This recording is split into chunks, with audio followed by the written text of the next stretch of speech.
Theodore. Oh, hello, Mr. Cheever. What's new? Well, unless you can explain okaying this loan, the man standing behind your desk will be new. What loan? This loan for $1,200. They have filed bankruptcy proceedings and left us holding the bag. Oh, sir, this is dated April the 20th. That's when I was away on vacation. Nevertheless, the initial okay came from this office. Well, now, TJM, yes. I don't remember. Now, Mr. Mooney, when you left me in charge, you told me to use my initiative. I was only trying to help the bank. Help the bank? Yes, sir. When this man came in to ask for a loan to open a donut shop, it sounded like a good investment at the time. Donut shop? Why did a donut shop sound like such a good investment? Well, Mr. Mooney always taught me that timing in a business deal is very important. And at the time the man told me about opening the donut shop, I was starving. When you initiate any more bad loans in this office, and you really will be starving. Let that be a lesson to you. And you'll be starving right along with it. Well, I hope you're satisfied. Oh, I'm sorry, but I'm only human.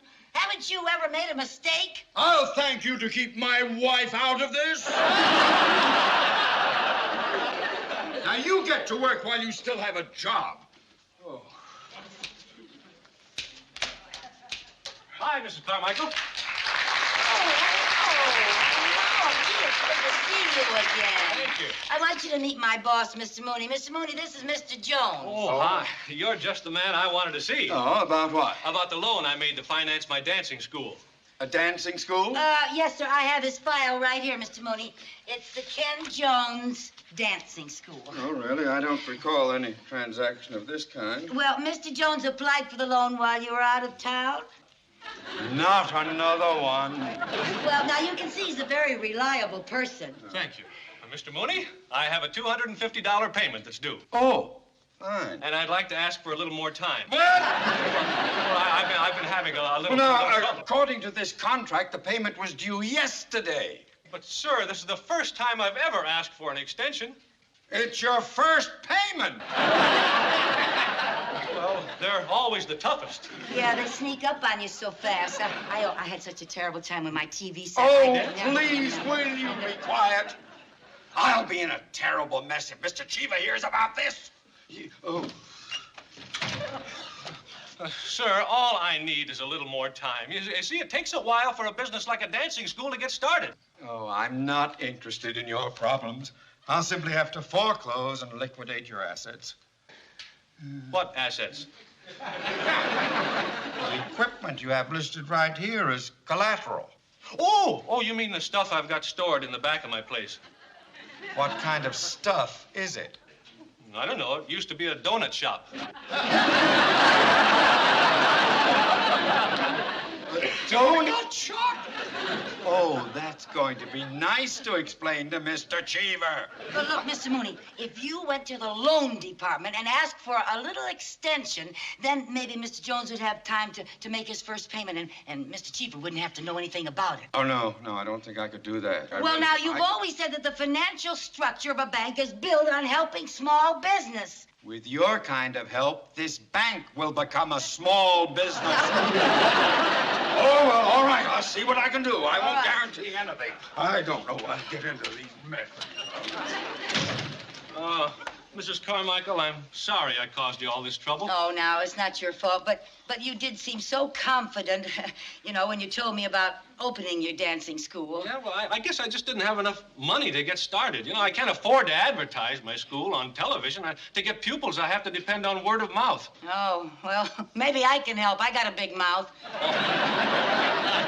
How much are your lessons? Well, I give a course of lessons that's guaranteed to teach a full routine for only $25. Oh, well, you can put me down. Oh, no, Mrs. Carmichael. You've done enough for me. No, now, listen, I would love to take lessons. $25. There you are. Gee, thank you. Well, just for that, I'm going to see that you star in my first recital. Star? Yes. Oh, my goodness. Well, what kind of dancing do you teach? Well, it's professional dancing. Like what? Well, a variation of tap and soft shoe. Well, I think I can show you better than I can tell you. Oh. Let me see. Da da da yum, ba bum, dum ba bum, dum da da. See, da da dum ba bum, bum ba bum bum ba bum, and do do do do do do, da da da da dum, bum bum bum bum bum bum bum bum bum bum bum. What are you doing?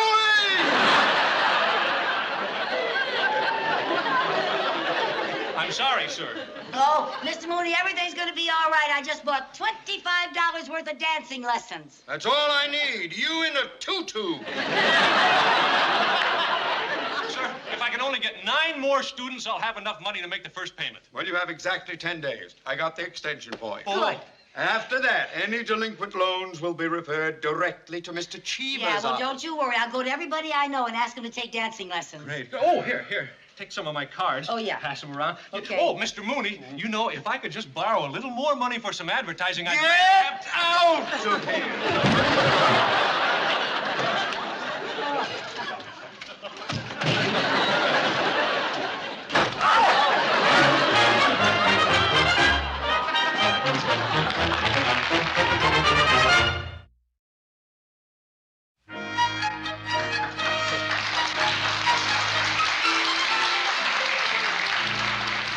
Miss, I'd like to cash a check, please. Yes, sir. And I have some identification right here. Oh, you don't need any identification. Oh, I recognize you from your television program. You're Ralph Story. Yes, that's right. Oh, my, I just love all those programs you do about places of interest. Oh, well, thank you. Oh, Thank the you. one you did the other day on the, at the date grove about the sex life of the date. Oh, I found that very enlightening. Oh, and the one about the little old steamer that goes to Catalina. I love that. Have you made that trip? No, I've never been abroad. There's your money. Thank you very much. Right. Hey, Mr. Story. Hey, you remember me? Sure I do. Tony's Pizza Parlor. That's all Oh, right. how are things going? You know, since you make your show from my pizza parlor, my business, you know, she's a double up 3 times. Oh, well, I'm glad to hear that, Tony. Really, that's the most gratifying part of my work. Nice to see you, Mr. Story, Same and thanks again. Not at all. Nice to see you again. Mr. Story? Yes? Do you mean just from being seen on your program, Tony got all that new business? Well, it's amazing the results exposure on television gets. You know, I think I have a wonderful idea for your program. You too. Well, we're always looking for new ideas. Oh, really. good. I'm taking dancing lessons, and I think that you should feature a dancing school recital on your program. I think it'd be very entertaining. Well, you know, we've never done a dance recital. Well, you better do it before someone else beats you to it. How soon could you put it on? Well, what do you mean, how soon? Well, like maybe within 10 days? Possibly. You know, come to think about it, I do need something for next week. We were going to do a program about a donut shop, but it went out of business. Well, you see, you should have gotten there sooner. You could have saved them. Now, look, I think a dance recital is a good human interest story. And your audience will have a chance to see a star being born. A star being born? Yeah, well, if not, I'm throwing away $25. Oh, well, we can't let that happen, can we? Then you'll do it? You've sold me. I'll schedule it for next week's program. Oh, Really. Mr. Story, how nice. Thank Here's my you. card. Oh, thank Just you. call. Thank you. Mr. Mooney, I've got the most wonderful news. You've been drafted. No. Ralph Story is going to feature a recital from Ken Jones Dancing School. And it'll be on his program next week. Do you realize what that means? What? It means the school will be a big success. Mrs. Carmichael, you're forgetting one thing. What's that? You have to have pupils to put on a recital. And so far, he only has you. Heaven help him. Now, please get to work. Oh, sir, you dropped an envelope. Oh, thank you very much, lady. All right. You know what's in this envelope? What? $5,200 of the union's money. Oh. It's the truck drivers' recreation fund. Oh, well, I'm glad I was a help to someone today. Help, lady, you saved my life. If there's anything I can ever do for you, just name it. Okay. Sir, I wonder if you would be interested in taking some dancing lessons. Dancing lessons? Yeah. Oh, no, lady, you got the wrong guy. I got 2 left feet. Well, what about some of the other fellows in your union? Wouldn't they like to learn how to dance? Those road jockeys, they've been sitting behind a steering wheel for so long, they haven't even learned to walk. Look, I only need enough pupils to put on a recital, maybe just 10 or 12. Hey, and you said if I ever needed anything, just name it. Well, as a true knight of the road, I'm a gentleman of the word. You do it?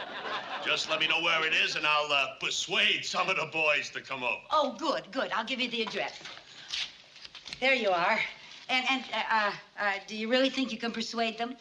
If I can't persuade them, I'll nudge them a little. Nothing's impossible we have found for when your chin is on the ground. Just pick yourself up, dust yourself off, start Sid. all over. Huh? Come on, I'll show you that step. Okay. Now remember, it's syncopated, right? Right. Now, we start on the right foot. Right foot. Ready? And bam, bam, bam, bam. Oh, hi, Mrs. Carmichael. Hi. Mr. Mooney? Hi. Got a pupil, huh? Oh, no, he's my partner. Come on over and meet him. Sid Howard, this is Mrs. Carmichael. Mrs. Carmichael? And Mr. Mooney from the bank. How do you do? He must be ready to foreclose. I can tell by his smile.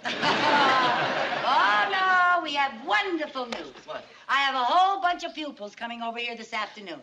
Oh, that's great. And Ralph Story wants to feature a dance recital from your school on his program next week. Ralph Story? Yeah. Ken, that would really put the school across. Oh, yeah, what a commercial, huh? You won't have to worry about that loan anymore. Who's worried? As a matter of fact, I've been doing some research on commercial enterprises that have been featured on Mr. Story's programs, and the results were so gratifying that I would like to invest in your dance school. Yes, here's a certified check for $2,500. That should be worth, half interest. Half interest? Oh, well, then, let's say a third. 43 1/3%. A third interest is 23 1/3%. It's 33 1/3%. Yeah. That's more like it. Does 33 1/3% sound fair, Ken? Oh, that sounds fair. Get the money. Yeah.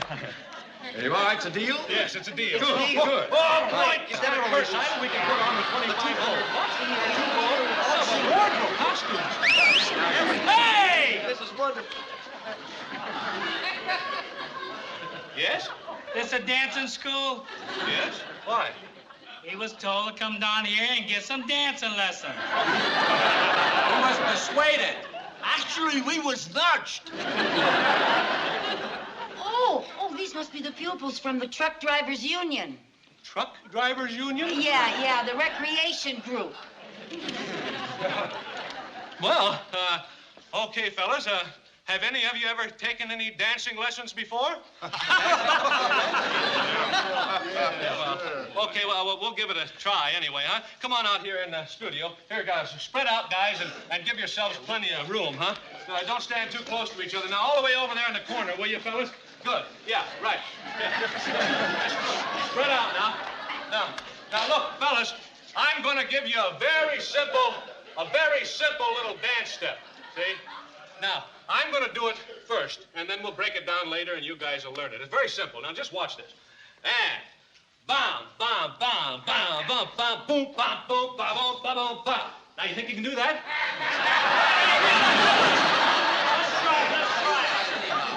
Let's try it. Mrs. Carmichael, get me my check back. No, now, Mr. Mooney, a deal is a deal. Now, give him a chance. Shh, be quiet. Okay, let's try that step again, huh, fellas? You ain't gonna make no twinkle toes out of us. We're truck drivers. We drive a truck. Yeah, fellas, I got an idea that's going to make it a whole lot easier for all of you. Now, here, just think of the dance floor as the floorboard on your truck, see? Now, try this with me, will you? Here, try this. Step on the clutch. Yeah, good. Now, on the gas. Good. Now, step on the brake. Now, back on the clutch again. And the brake. Kick open the door. Step out. And go back and try it all over again. Not bad, fellas. Not bad.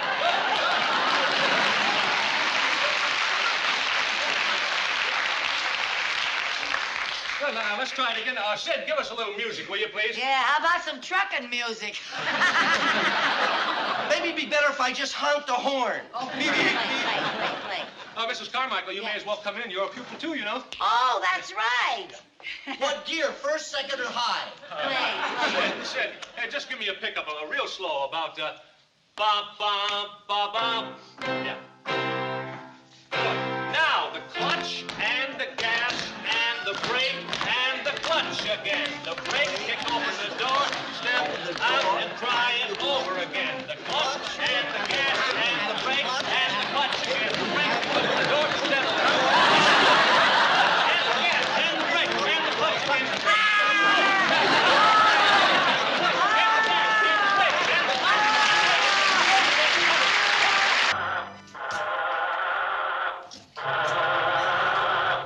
Oh, it's no use. I can't get it started again. This is a fine way to spend my vacation. Well, I'm sorry, Vivian.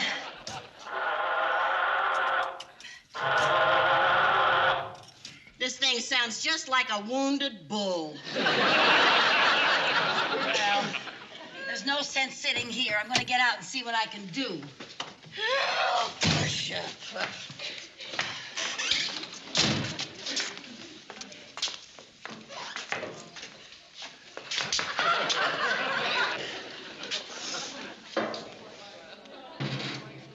What are you looking for? Well, how do I know? If this is what everybody else does. You better get your head out of that thing. It looks hungry. Oh, boy, we could sure use a man in this situation. We could use a man in any situation. Maybe a car will come along soon and give us a lift, or at least send us a mechanic. That car doesn't need a mechanic. It needs Medicare. Where did you get that fugitive from a junk pile? Now, Viv, it's all I can afford. It'll get us where we want to go. Oh, it will? Then what are we doing out here in the middle of nowhere? I was trying to save a little time by taking a shortcut. I want to see the ocean. I know. Just be patient. Patient. I'm only out here on a 10-day vacation. Oh, I just thought of something. What? I saw a house a couple of miles back down the road. So? Well, so let's walk back there and call the auto club. Oh, no, I'm not going to hike back 2 miles down this road. Why not? Because I've got skinny shoes and wide feet, that's why. Yeah. Stop squawking and start walking. Come on. Oh, good heavens. What's the matter? Suppose while we're gone, somebody comes along and steals my car.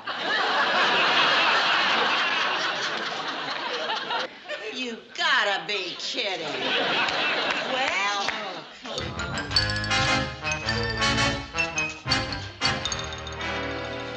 How can I convince you that you should do this picture?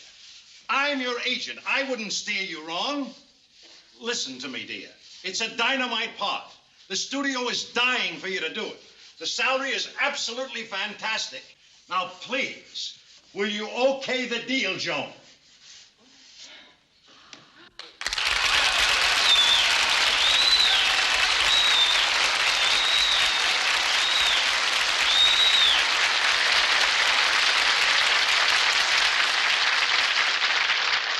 Lou, darling, how many times must I tell you, I have all the money I need and I don't want to do another picture. But you owe it to your public. The studio gets thousands of letters asking for more Joan Crawford movies. That's very gratifying, but I don't want to work. You don't want to work. No, I don't. What do you call this? What, this? Yes. A labor of love. I'm having the entire house redecorated, and I want to make sure everything is spotless. Then why don't you have your maid do it? Because I want to make sure everything is really clean. Joan, I guess there's just no way I can persuade you to do that picture. But if you change your mind, you know where you can reach me. Don't call me, darling. I'll call you. Bye, Joan. Bye, Lou.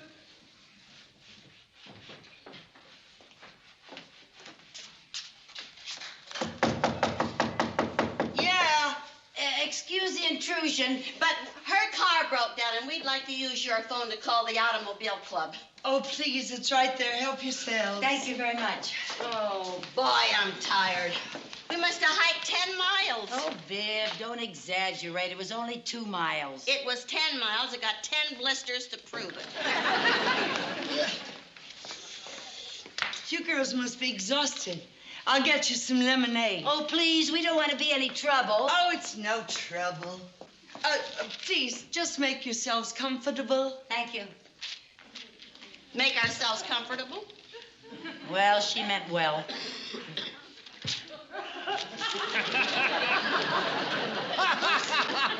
What?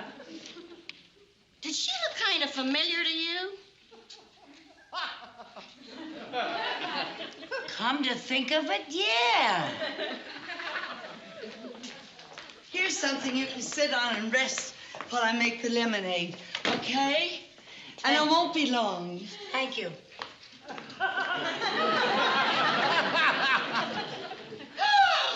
Joan Crawford!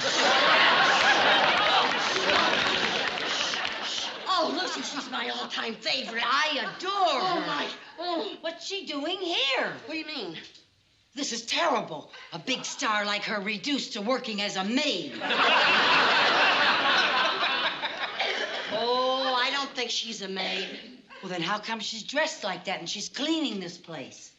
I think this is her house and she's broke.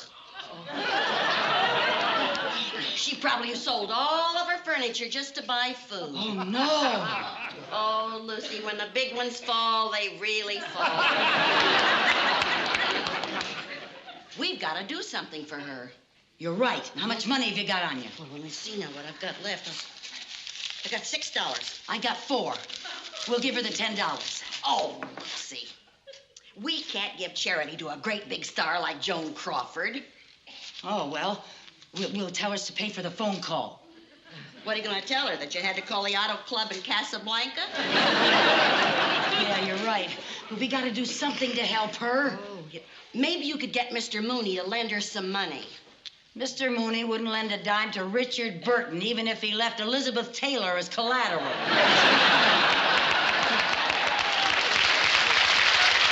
Oh, now, Lucy, maybe he wouldn't. No, hurt I to wouldn't. ask him now. Here you are, girls. Oh, that's very nice of you. Oh, by the way, I do hope you'll excuse the appearance of my house. Oh, your house is beautiful. Oh, yes, it's so nice and spacious. Thank you, but it does look better with the little furniture in it. But yesterday, they came and took it all away. But by the way, I decided to have some with you because I haven't had anything to eat all day. Well, we understand. Oh, sure we do. Let's drink a toast to happier days. I'll drink to that. Me too. Cheers.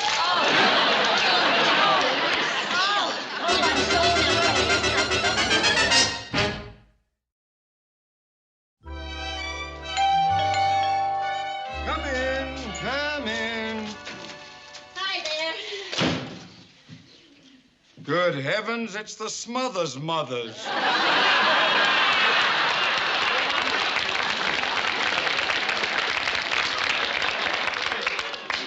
Well, what ill wind blows you my way? Mr. Mooney, I'm sorry to bother you on a Sunday, but I want to borrow $100. Oh, you've been sitting out in the sun too long. Mr. Mooney, you've got to lend me $100. Why? Well, you see, we found a famous movie star living in an empty house. No furniture, nothing to eat. She's starving, and I want the money to buy her some food. A likely story. Well, that's the truth. Now, you'll never believe this, but the star is Joan Crawford. Joan Crawford? Yes, Mildred Pierce. How terrible. Why, she's my all-time favorite. Yeah. Why, Joan Crawford has given me hours of delightful entertainment. I just adore that woman. Yeah. Girls, I will personally lay out the money. You will? Yes. Then we'll split it 3 ways. Let's go to the market right now and buy her some food, huh? Yeah. Oh, Mr. Mooney, Miss Crawford doesn't know that we know who she is. Oh, no, we've got to figure out some way of giving her the food now without embarrassing her. Yeah. Well, now, wait a minute. You're forgetting one thing. What? Giving her food isn't enough. We have to find her a job so she can support herself. That's right. I hadn't thought of that. And it has to be an acting job. That's right. Now, what do we do? Well, now, let me see. Acting job. I have a friend who has a little theater downtown. I'll write a play for her. Oh, she's in trouble enough now. No, I'll tell you what we'll do. We'll go shopping. Then, on our way to her house, we'll put our heads together and think of a plan. After all, 2 heads are better than 1. Yeah, and we got 3 heads. Well, yes, if you can count yours, but Lou, darling, I feel very flattered that they doubled their offer, but even if they gave me 3 times the money, I'd still say no. I don't need it. I don't want to work. Uh-oh. I'll have to hang up now. Somebody's at the door. Come in. Yeah, all right. All right, if you want to call me later, go ahead. We're back again.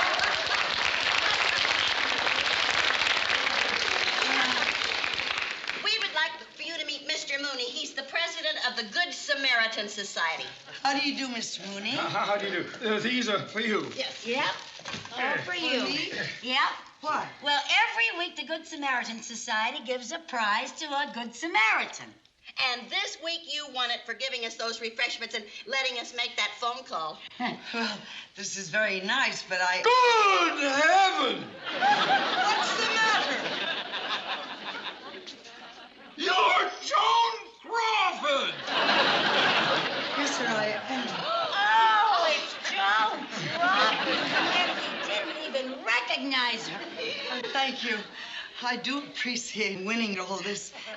And I'm sure you can find somebody else who really needs it. Tut, Miss Crawford. You were the exceptional person. We never change our selection. No. In that case, I accept with thanks. Your organization sounds like a very wonderful one. Now, if there's anything I can ever do for you or it, don't hesitate to call on me, please. Well, we'll just call on you right now because our organization is putting on a show. Oh, and you can star in it. Yes. I don't know about that. It's for charity, Miss Crawford. You'll be helping a lot of needy people. All right. Uh, If it's for charity, I'll be glad to appear. oh, wonderful, wonderful. Good. We'll make all the arrangements and let you know. You don't have to worry about a thing. No.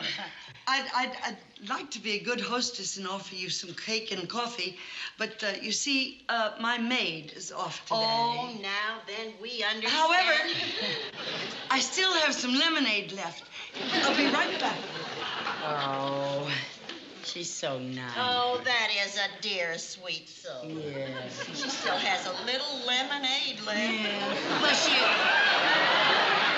I'm so happy she agreed to appear on the show. That's half the battle. And when we do put on the show, I'll see to it that the audience is packed with movie producers. Oh, and when they see how beautiful she is, she's sure to get a job. Yeah. I think.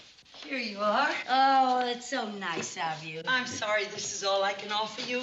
Mr. Mooney, this is for you. Oh, how nice of you. Thank you. And this is for you, my dear. Oh, thank you so much. And this is for you.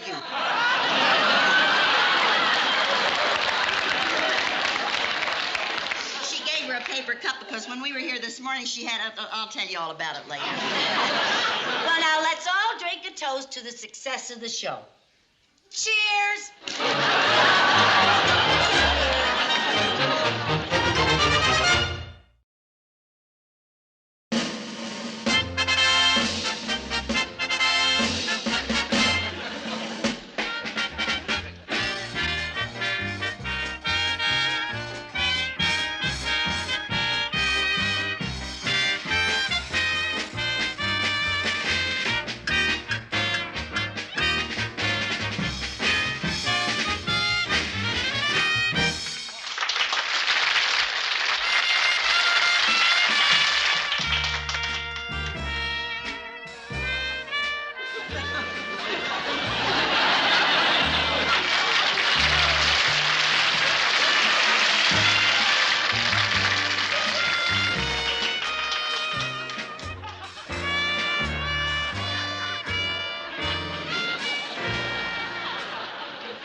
Yeah, Cuddles.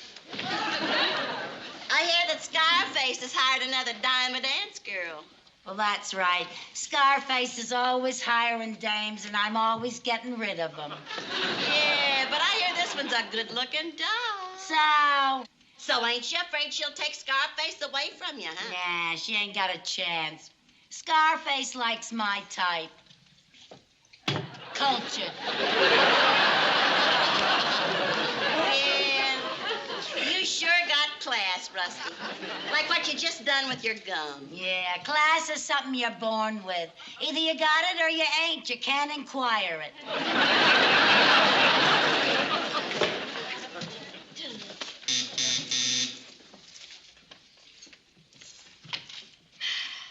Come on in.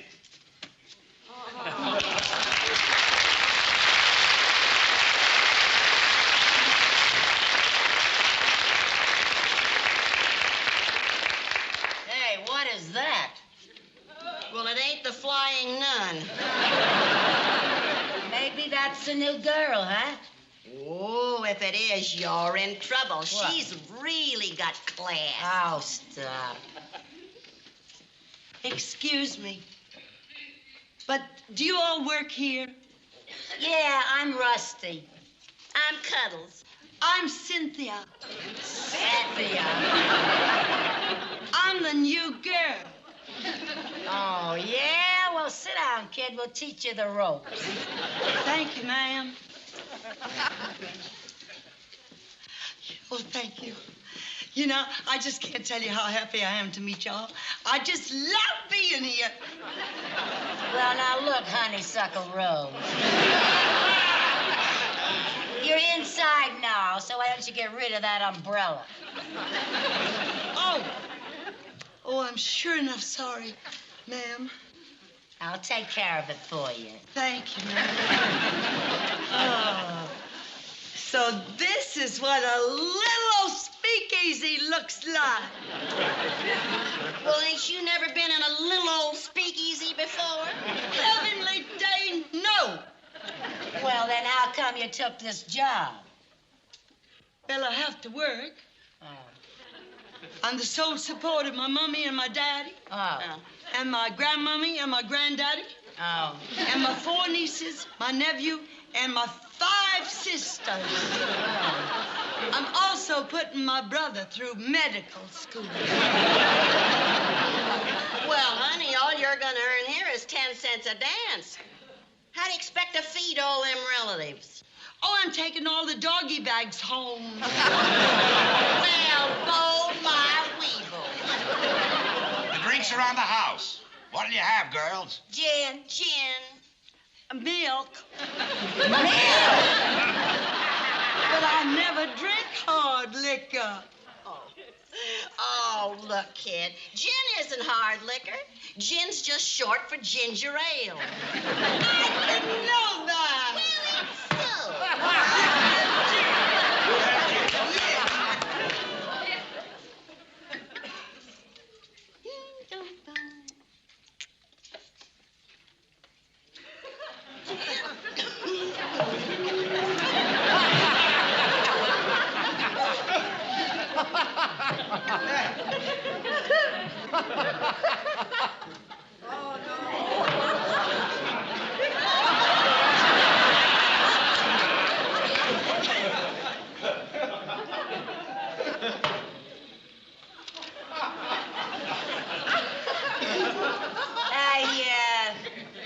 Sugar, are you sure you never had hard liquor before? Oh, no, ma'am. All I ever drink is milk. Well, you better keep an eye on your milkman. Listen, you ain't kidding me with that innocent act. I'm warning you. You keep away from Scarface. He's my guy, and I'm going to hang on to him. We've been through tough times together, see? It may not show, but I've suffered. It shows. What kind of a crack is that? Scarface is coming. How do y'all know? I recognize his knock.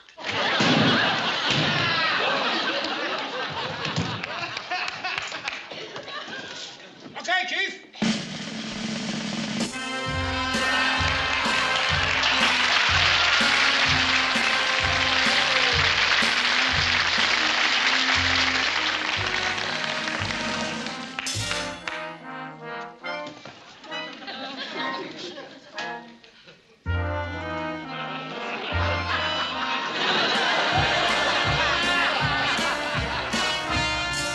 Hiya, Clethel. Hi. Hiya, Rusty. Hi. Hello, baby. Hello, Mr. Scareface. That's Scarface, baby. Scarface.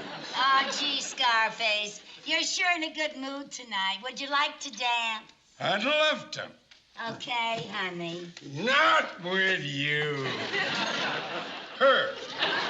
Music.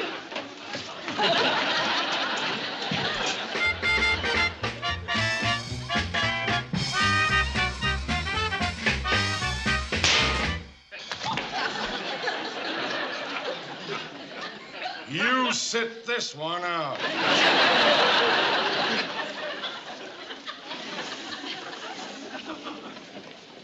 Shall we? I'd be delighted.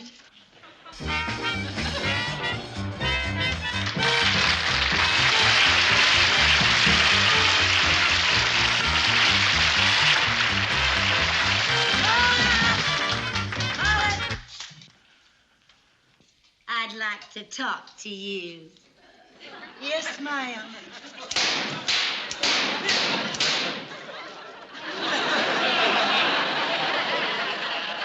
I think you missed. Oh, yeah? Wait till she takes her next drink of milk. She'll leak like a sieve. Music!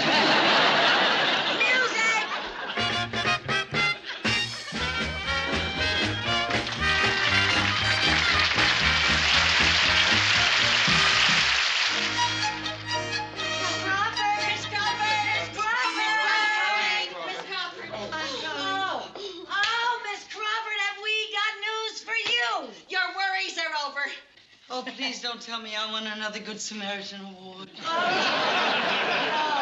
No, better than that. Offers for jobs have been pouring in.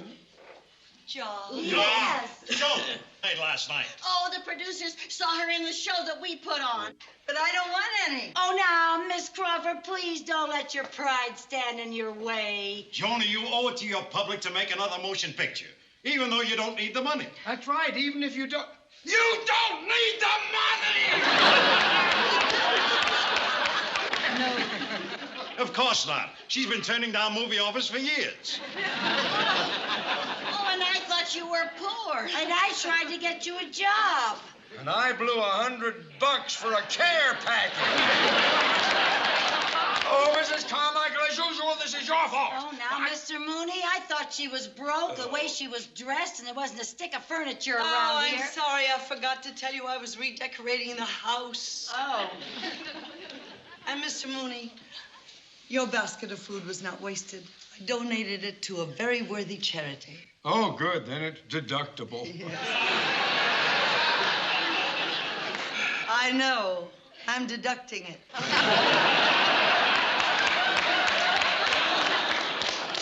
Joan, if you don't want to go back to work, perhaps you can help somebody else to get a job. Certainly. How? Well, I have a picture offer for another performer who appeared in the show with you. Now, I'd like the name. It's me! It's me! I'm afraid not. The producer said he was interested in the fat one. Oh, that's me! That's me! I don't think so. He said a fat one with a mustache.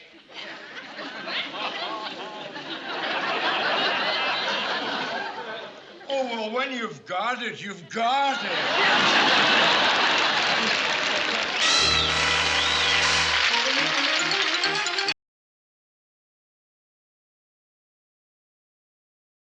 You are, sir?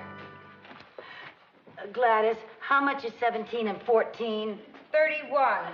And how much is 26 and 35? 61. And how much is 30? Lucy, if you have so much trouble adding figures, why don't you learn to use the tabulator? Quiet. I don't want them to think that I can be replaced by a machine.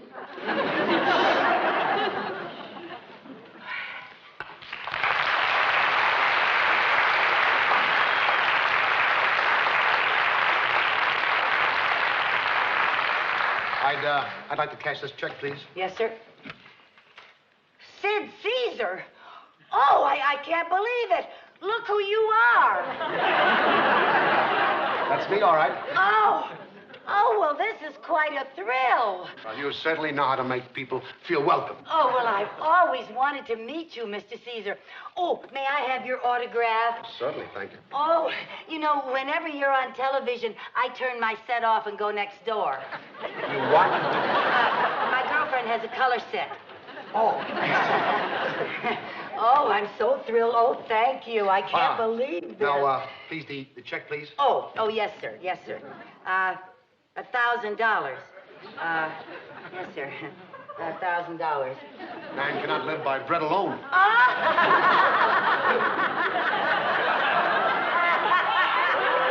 Oh, that's funny. Yes, sir. You want $1,000? Yeah. Well, could I give you $1,000 bill? Well, that's not really very wieldy, you know what I mean? Oh, well, how about 10 $100 bills? No, you see, I'd rather have smaller bills, say, some 50s, some 20s, some 10s, and 5s. Oh, I have to add up 50s, 20s, 10s, and 5s, so it comes out exactly 1,000, huh? Well, let's see. Oh, I tell you what, I'll put this right up here, and you just pick out what you want.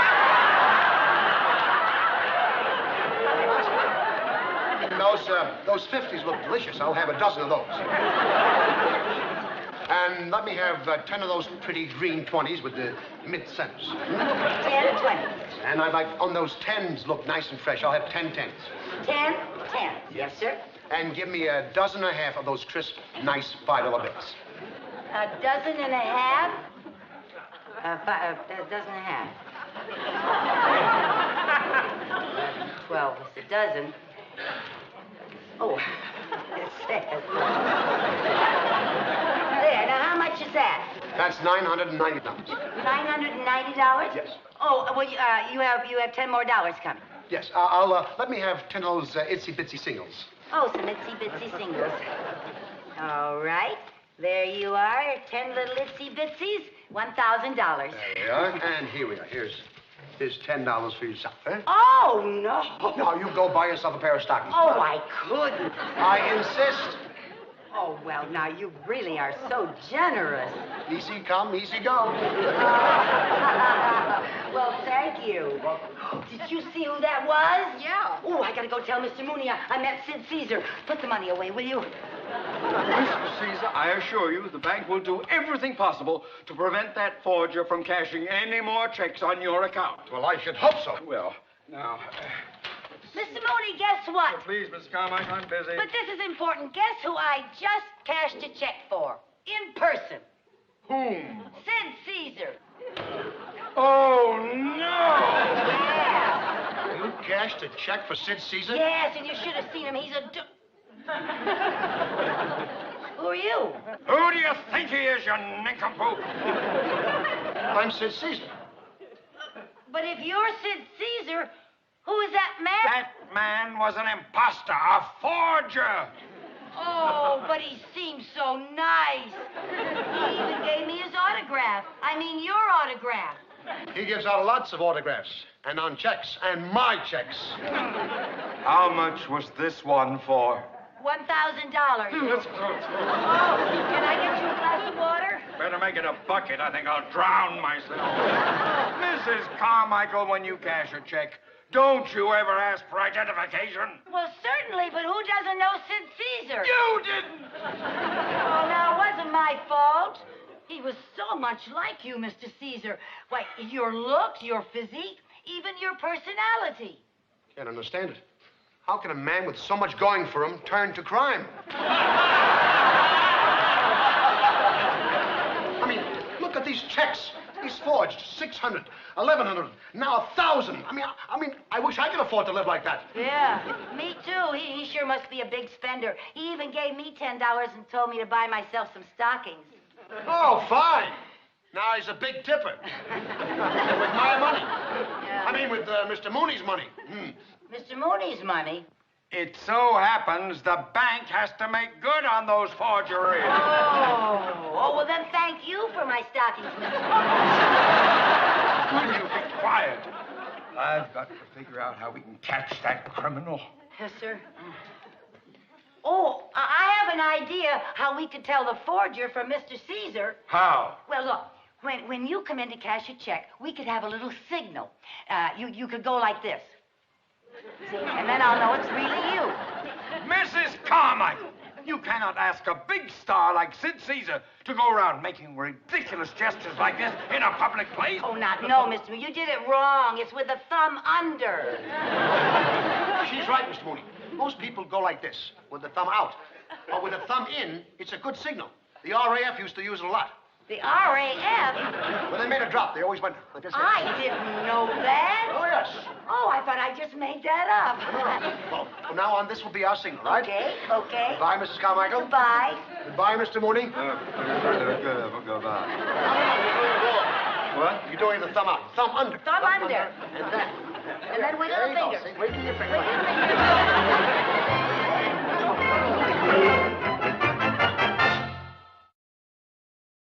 Thank you, Mr. Mansbridge. Thank you.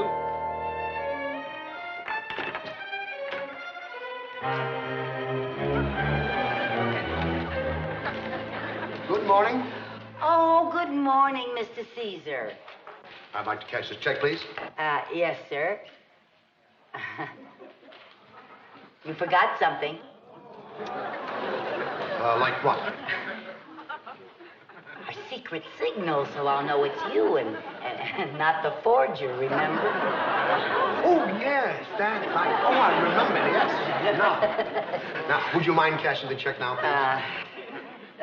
Mr. Caesar, I hope you won't resent this, but on account of your forgetting our little signal and just for your own protection, to make sure that you're really you, would you do me a favor? Like what? Well, I saw you in that show, Little Me, and you know the song that you sang to the girl in the second act? Oh, yes, I remember, yes. Yeah, well, would you mind doing it for me? Well, you see, in the show, I did it with a girl, and it's very difficult to do it with other girls. Well, I'd be very happy to help you. Oh. Well, you see, in the show, it went something like this. Pardon me, miss, but I've never done this with a real live girl. That's a song, that's it. Straight off the farm with an actual arm full of real live girl. Pardon me if your affectionate squeeze fogs up my glasses and buckles my knees. I'm simply drowned in the sight and the sound and the scent and the feel of a real live girl. Oh, that's just wonderful, wonderful, wonderful. I hope you weren't offended, Mr. Caesar, but I just wanted to make sure it was you, you know? It was my pleasure, and with your brilliant mind, I know we're going to catch that forger. Oh, well, I certainly hope so. There you are, sir. $1,000. Thank you. Goodbye. Goodbye. What was that little routine all about? Well, I just wanted to make sure that was really Mr. Caesar, so I made him sing a song from the show he was in. Oh, that was very smart. May I see the check, please? Yes, sir. Oh, yes, that's Mr. Caesar's signature, all right. You know, I really don't know how you can tell the difference. That forger is so good. Well, when you've been around banking as long as I have, you develop a sort of know-how about those things, of cunning, you know. You really are very shrewd. Oh, well, no, thank really, you you are. I'm glad you noticed that. Oh, Mr. Mooney, the imposter. No. I'll detain him. You get the security officer. Oh, Mr. Caesar, how nice to see you. Hi. And what can I do for you today? Well, first of all, I would like to have this... If you would like There to have he is, check. there he is. All right, buddy, just come along. What's going on here? I'm Sid Caesar. Oh, no. The real Sid Caesar just left here. Yeah. But I am Sid Caesar. I have identification. Look out, he's going for a gun. Don't make a move. Just keep your hands up. Now get over there to that counter. Put your hands on the counter and lean. I'm telling you, I'm Sid Caesar. Look inside my coat pocket. My coat pocket. Look inside. All right. Here. Mooney, you keep him covered while I frisk him. Now just keep him covered. We stepped over there.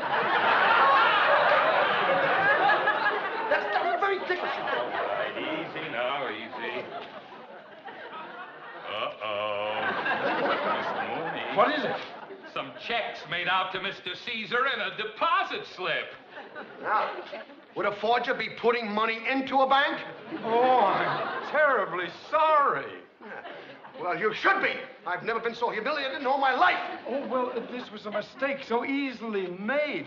That man looks so much like you. Then maybe I should try to find a banker who isn't so fooled by every pretty face that comes along. Oh, this is all yours. Mr. Mooney, don't shoot! Fire me, take away my sick leave, but don't shoot!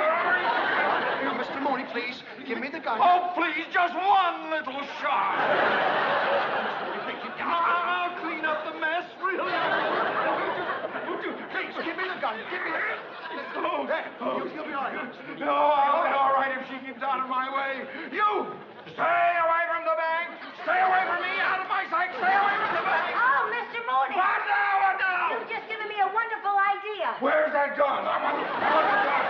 Listen, if Mr. Caesar would stay away from the bank just for a little while and not cash any more checks, then if that crook comes in the bank, we'll know that he's the forger. It sounds like a good idea, Mr. Mooney. Well, It's brilliant. It's absolutely brilliant. It's even better than this. Oh, anything's better than this.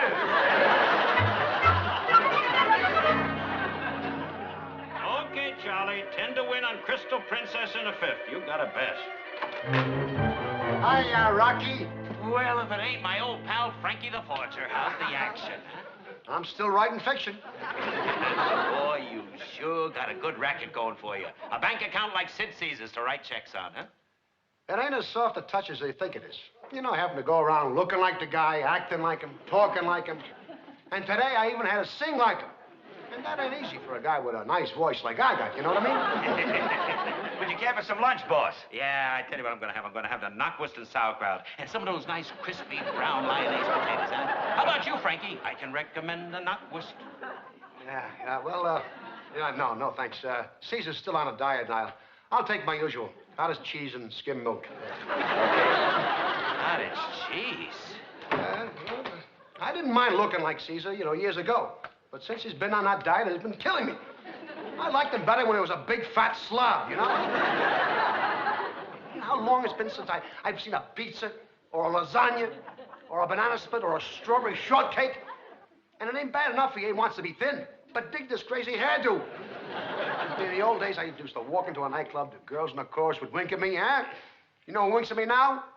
The boys in the chorus. Here you are, boss. Knockwurst and sauerkraut with lyonnaise potatoes. And for you, Frankie, cottage cheese and skim milk.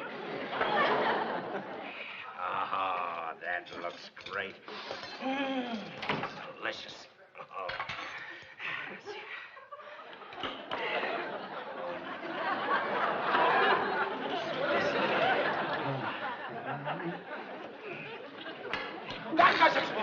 If he wants to waste away to nothing, that's his business. But I can't take it any longer. I can't go on like this. I gotta hit Frankie! You can't quit now. You're in your prime.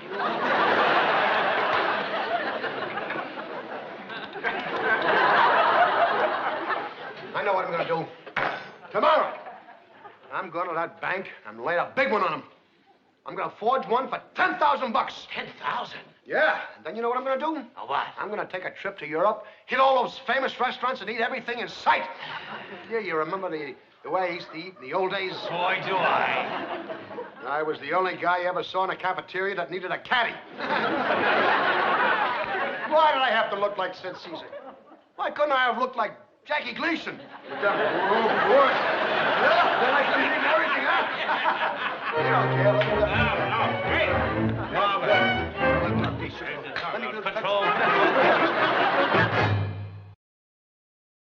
Oh, Mr. Mooney, that payroll we had to handle this morning was so heavy that our cash on hand is nearly depleted. Well, call the main branch and have them send over $50,000.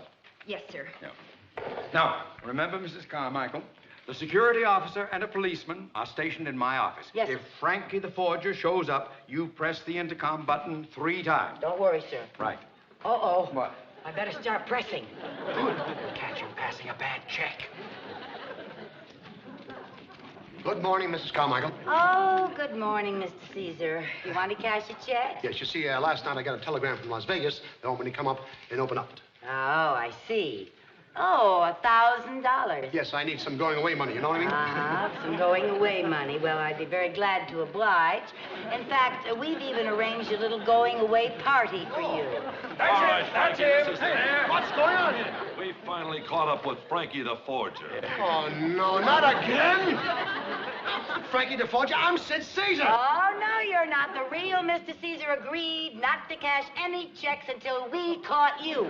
I know, but that's what I was trying to explain to you. When I got home last night, I got a telegram that You told can me... tell that story to the judge. Yes, come on, Frankie. I'm Sid Caesar, don't you understand? Pardon me, miss, but I've never done this. Come on, we're taking it. Pardon me, miss, and I've never done this.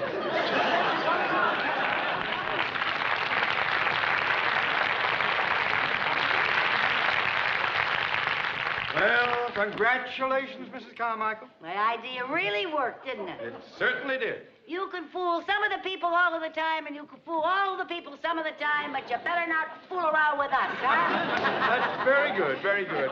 And Mrs. Carmichael, as a reward, I would like to take you to lunch to my club. Lunch at your club? Yes. Oh, that's wonderful. Oh, Well, I thank think you. you deserve it. You Thank really you. do. You Oh, could- look, here's the real Mr. Caesar. Why, so it is. Hello, Nice to Hi see you. there. Well, we did it. Yeah. You did what? We caught Frankie the Forger. They took him out just now. They did? Yep, my idea really worked. Yeah. By you agreeing not to cash any checks, the minute he walked in here, we knew who he was. Say, now that Frankie the Forger's out of the way, maybe I can cash a check without all this rigmarole going on, huh? Of course, of course. It's a big one, you know. Well, it's your money. You see, I'm leaving on a tour of Europe tomorrow, and I'll need $10,000. So, 10,000. Well, I don't think we have that much cash on hand. Oh, you right don't now. have it, huh? Well, but we will just as soon as the messenger arrives from our main branch. Well, how long will that take? Oh, about an hour. It'll take an hour, huh? Well, now, you don't have to wait around, but why don't you join us for lunch? Sure, we can celebrate catching Frankie the Forger. Yeah, good. Okay? Are you sure they caught this Frankie the Forger? Oh, yeah. And are you sure they put him in jail? They just waltzed him out of here. Oh, well, then let's go, shall we? Oh, wonderful.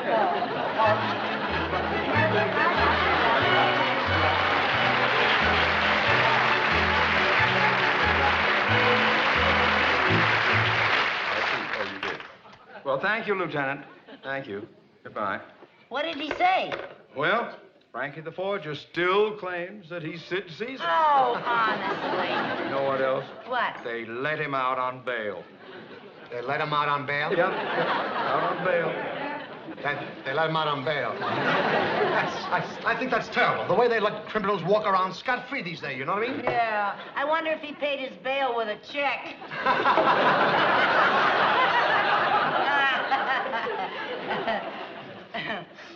Here you are, miss.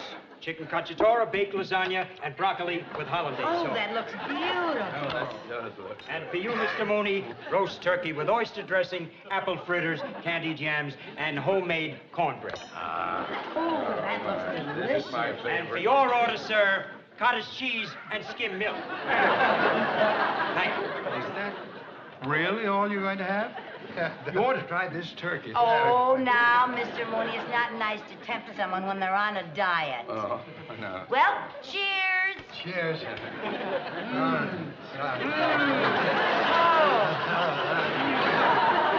Oh, this lasagna is the best I have ever tasted. I'm so glad. They do it very well. What do you have? I have the turkey with the oyster dressing. Oh, I love it. I love what I can't go on like this. Operator, get me the police. The police? What do you want with the police? I can't stand this any longer. I can't go on like this. I've got to do... Hello, police. I'm in the dining room of the Lafayette Men's Club. Come and get me. This is Frankie the Forger. That's right. Frankie the Forger. You are Frankie the Forger? Yes. And before the cops get here, I'm gonna have some food. Real food. Waiter! Yes, sir. Waiter! Yes, sir. Bring me pork chops and a squab stuffed with oyster dressing. Then stuff a squab and a turkey and some lasagna. And black-eyed peas and candy jams and corn pone and Virginia hams, hot bread and turnip beans, fat back and lima beans, and that's what I like about the South.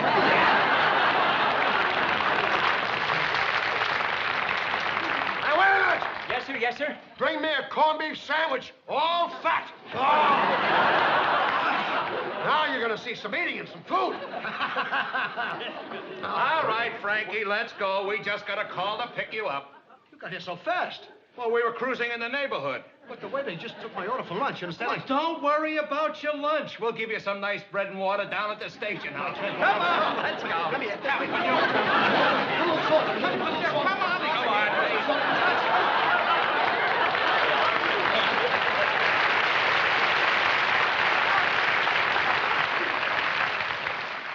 Mrs. Carmichael, do you realize what's happened? Yes, we finally got Frankie the forger arrested.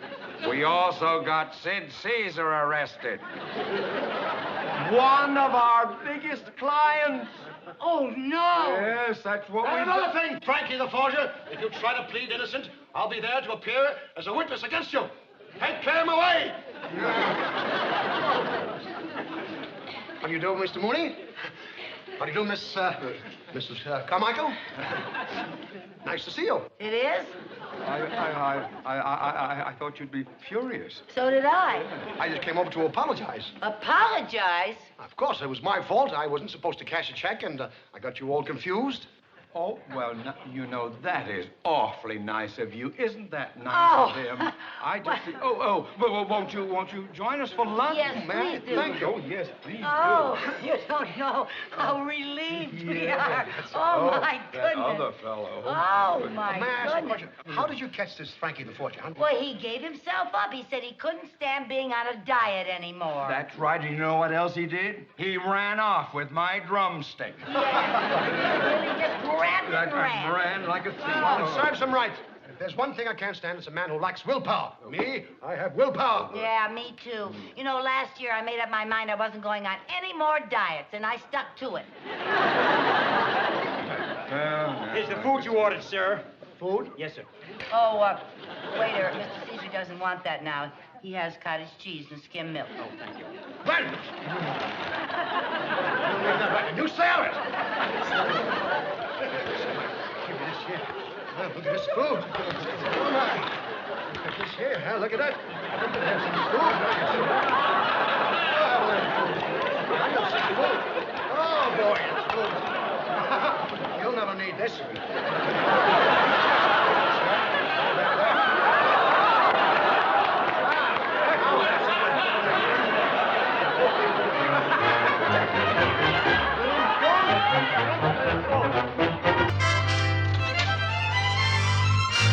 Good morning, Mr. Mooney. Good morning, Mrs. Carmichael. Would you like some coffee in Danish? No, this morning let's pretend that this is a bank and not a snack bar. Yes, sir.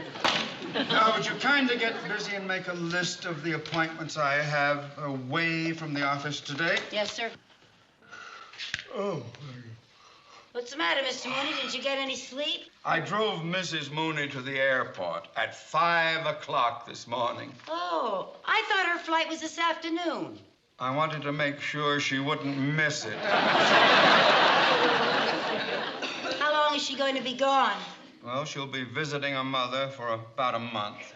I arranged the whole trip as a birthday present. Oh, I didn't know it was her birthday. It's my birthday. Oh. Well, congratulations. Say, you just might get a big surprise for your birthday. What do you mean? Well, last night when I went to deliver some papers to Mr. Cheever's office, he wasn't there, see? And there just happened to be a letter on his desk. And I just happened to let it catch my eye, you know? And my eye just happened to catch what it said. And it said... Mrs. Carmichael, snooping like that is unethical, immoral, and downright dishonest. And you don't want to know what the letter said? Every word. It said that the president of our San Francisco bank is retiring at the end of this month, and that it's up to Mr. Cheever to select a replacement for him. President of the San Francisco branch. That job could only be handled by an outstanding executive, a man of integrity and intelligence. Oh, then you don't want the job? I was talking about me. Oh, well, then before he considers anyone else, why don't you go to him first and tell him how much you'd like the opportunity? Because if I bring it up, he'll know that somebody was snooping around his desk. Well, you could do it without him knowing that you know about the letter. How? Well, just drop little hints, when you're around him, like how you'd love to head up a bank and how you'd love to be a wonderful executive like he is. Mrs. Carmichael, I am not the kind of man who would stoop to hinting or deviousness.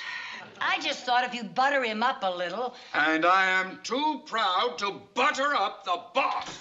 Now, Mooney! Oh, Mr. Cheever!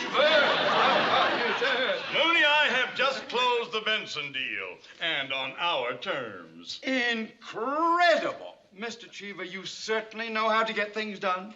It is amazing that just one man could have so much vitality, perseverance, and executive ability. Well, Mooney, I've never been showered with such praise. Or butter. Just keep busy. Get these contracts in the mail. You know, Mr. Cheever, it's executives like you who inspire ambition in others. You make a man like me want to be like you, doing what you're doing. Doing what I'm doing? Being president of a bank, running the whole show. Mooney, if you're thinking of taking over my job, forget it.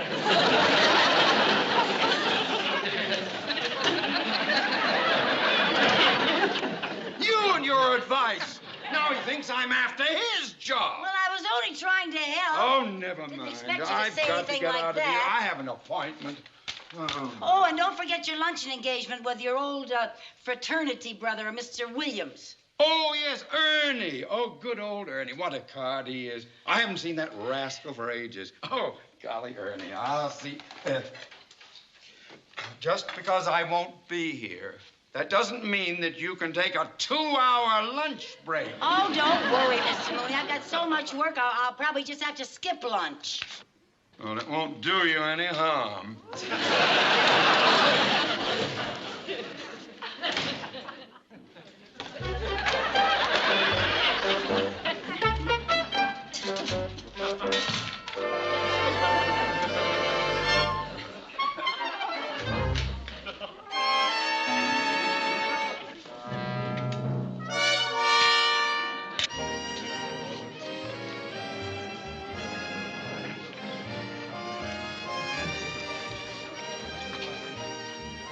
Ernie! Cherry boy! You old alpha, beta, gamma, you! Alpha, beta, gamma! Roobity-dee, rooty-toot-toot. We are the boys of the Institute. Elephant hide and tiger meat. Don't fall out of the rumble seat.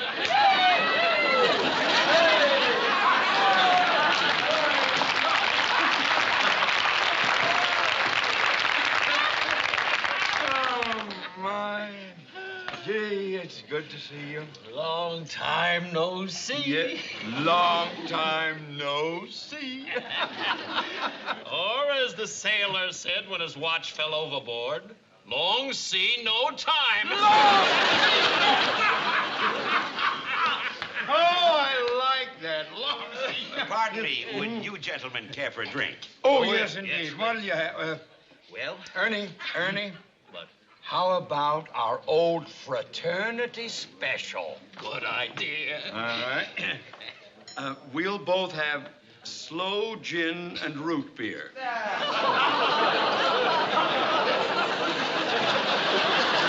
Slow gin and root beer? No ice.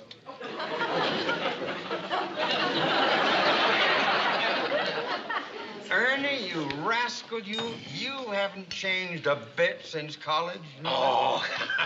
No? College. Those were the fun days. Oh, yeah. Say, you remember that time I fixed you up with a blind date? I told you it was with the homecoming queen, but instead it was with that girl shot putter with the butch haircut and the buck teeth. Yeah. Oh, she had a kooky name. Can't think of it now. Klottendorf. Klottendorf, that's right, Klottendorf. You'd think with a name like that, she'd have changed it. She did.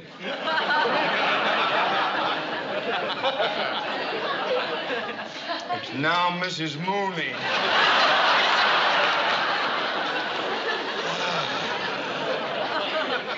I didn't know. I'm sorry. You're sorry. Well, let's get to something else. Now, how about having some lunch, Ernie? Let's look this over. Oh, that looks good. Ernie, What? listen to this. What?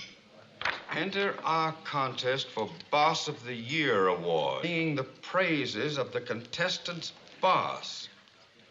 Anything I write about my boss, I'd have to write on a wall.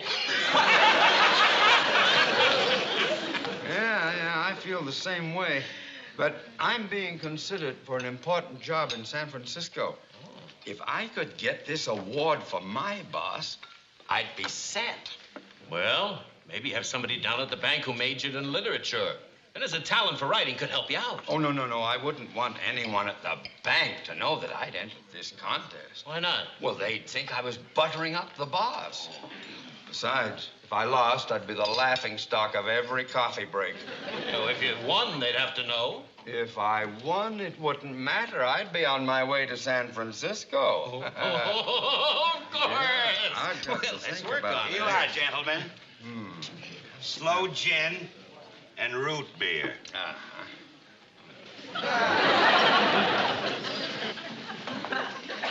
Only a coward won't drink it down.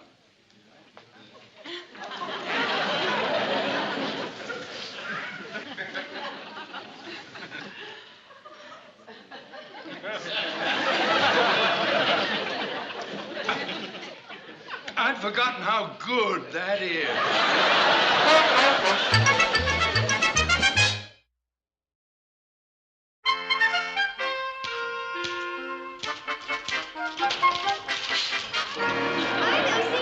Oh, hi, Mary Jane. I thought you were Mr. Mooney. You ready to leave? No, I can't leave until Mr. Mooney comes back, but he ought to be here in a few minutes.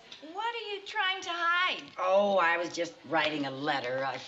Well, the Businessmen's Club is having a contest for Boss of the Year, and I was hoping I could write a letter that could win it for Mr. Mooney. But I don't want him to know about it. You see, he's up for a big job in San Francisco, and I thought that this award might impress Mr. Cheever enough to get Mr. Mooney that job. The way he treats you and you want him named Boss of the Year, boy, that's loyalty. Loyalty schmoyalty, Mary Jane. I figure if he goes to San Francisco, any new boss I get will be an improvement. Oh, hello, Mr. Mooney. Oh, hello, Mr. Carmine. You know my girlfriend. Oh, hello, baby Jane. Mary Jane. I'm sorry.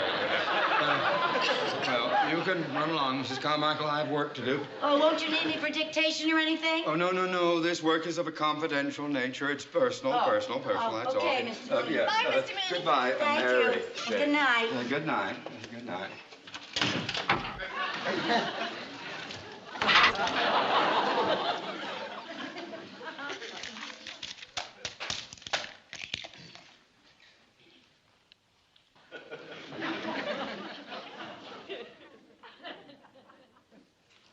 To look at my boss, Mr. Cheever, one can see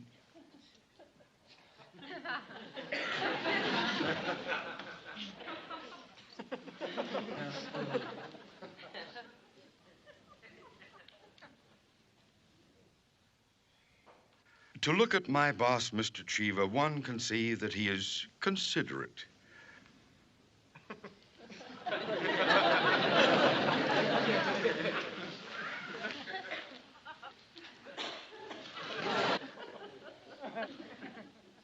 To look at my boss,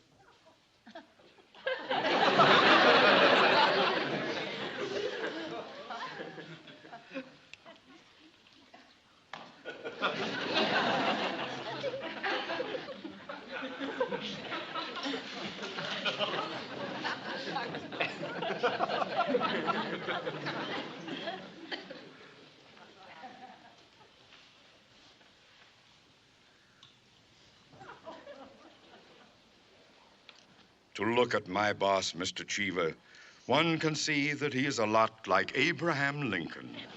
Considerate, kind, and intelligent. A man of great character and dignity.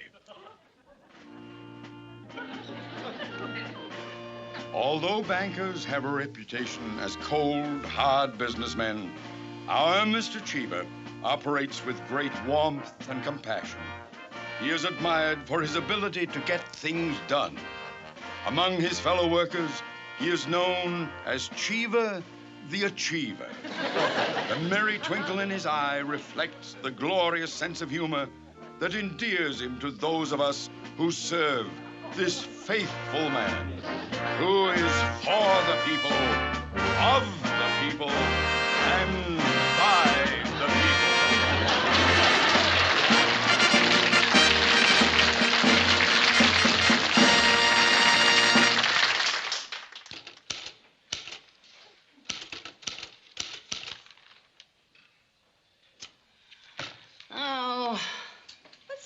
Lucy. Oh, it's no use. I can never get this Boss of the Year letter finished in time for the contest. Aren't you making any progress at all? Well, I was going real good, and then I got stuck. Well, why don't you read to me what you have so far, and maybe I can help you. All right. I consider my employer, Mr. Theodore J. Mooney, a wonderful boss for the following reasons. Go on. That's where I got stuck. Oh, it's no use. I could never write a good enough letter to win the contest anyway. Yeah, it's pretty hard to sing the praises of a boss like Mr. Mooney. Hey! What? That's it! What's it? Sing the praises. Maybe I should write my letter in the form of a song. Oh, you mean like lyrics? Yeah, that would really be singing the praises of my boss. That's a wonderful idea, Lucy. And then we think of songs that describe what working for Mr. Mooney is really like. How about plenty of nothing? I mean songs that are complimentary. Like what? Well, how about who's wonderful, who's marvelous, Mr. Mooney? Hey, that's cute. Oh, I write that down, yes. And when the Mooney comes over the mountain. Very good, I yeah. don't know about Oh, how about Mooney, how I love you, my dear boss Mooney. That's good, good. I'm in love with Mr. Mooney. I might be able to use that, yeah. Mooney and Roses. Oh, yeah. Is that good? Yes. Oh, and Mooney River. You know you have a nice voice.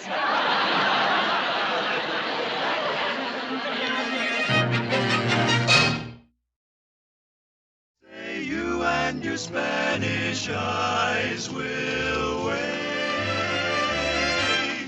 for me.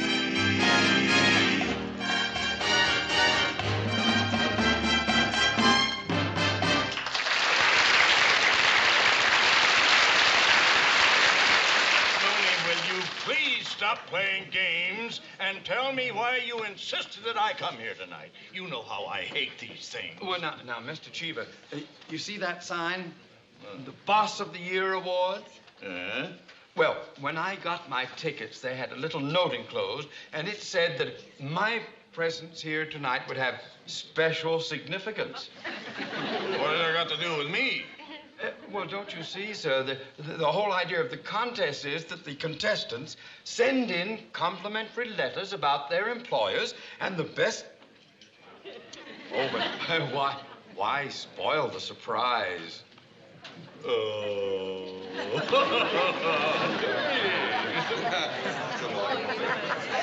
had no idea. Isn't that great? Oh, Lucy, there's Mr. Mooney and Mr. Cheever. Oh, yeah. You didn't tell him you entered him in the contest, did you? Of course not. Come on. Hello. Hello. Hello, Mrs. Carmichael.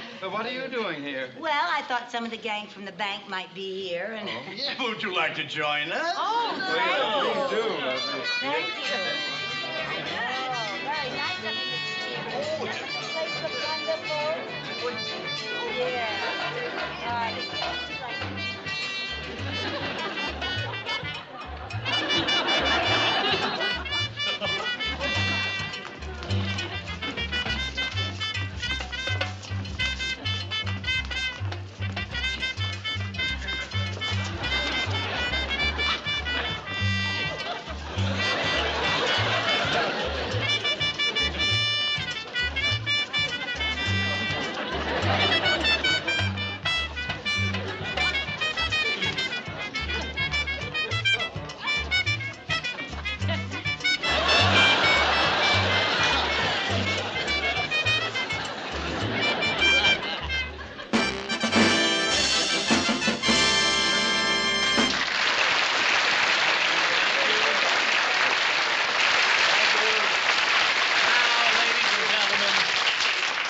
Ladies and gentlemen, the moment we've all been waiting for, the Boss of the Year award. And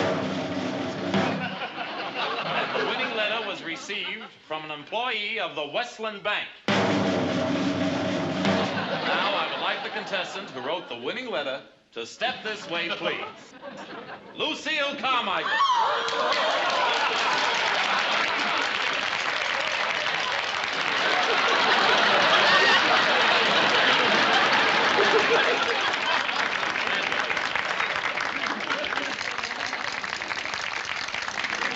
When our contestants were invited to sing the praises of the boss, Mrs. Carmichael took us literally.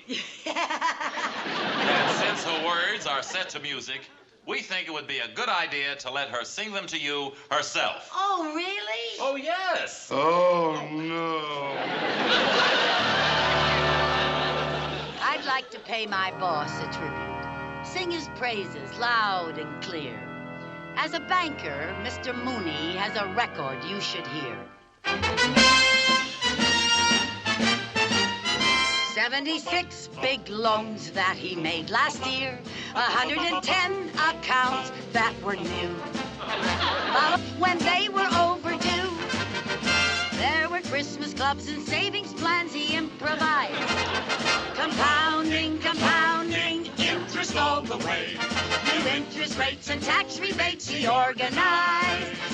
Highly prized by any CPA. He bought 50 big computers for the auditing. Computing with no time to lose. Big machines of every size. One human man who multiplies in case the darn machine should blow a fuse. Oh, thanks for the memory of a boss I think is great. Not a single cranky trait. He doesn't even holler on the days I come in late.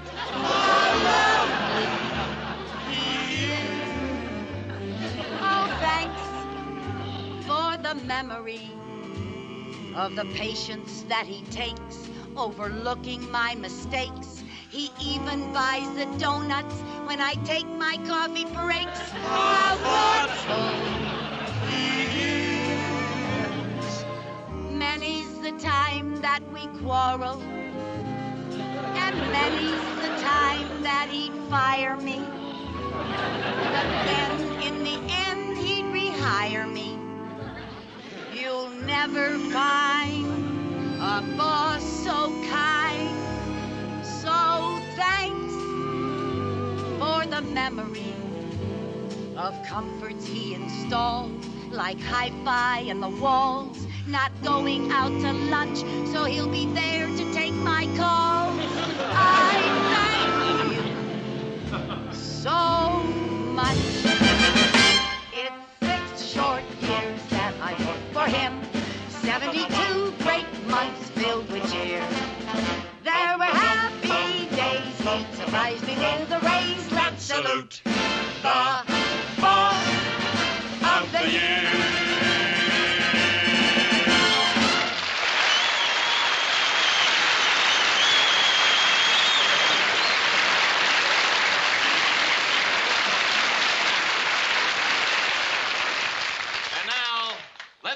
man up here, the boss of the year, Mr. Theodore J. Mooney.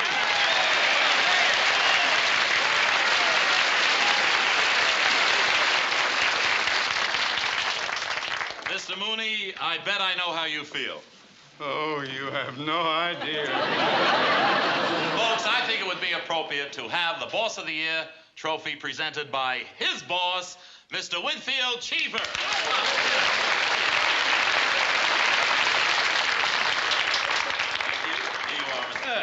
Thank you. I consider it a privilege and an honor to present this award to this employee of mine, in whom I have had such confidence and faith. As a matter of fact, only this morning I dictated a letter appointing Mr. Mooney the president of the Westland Bank in San Francisco.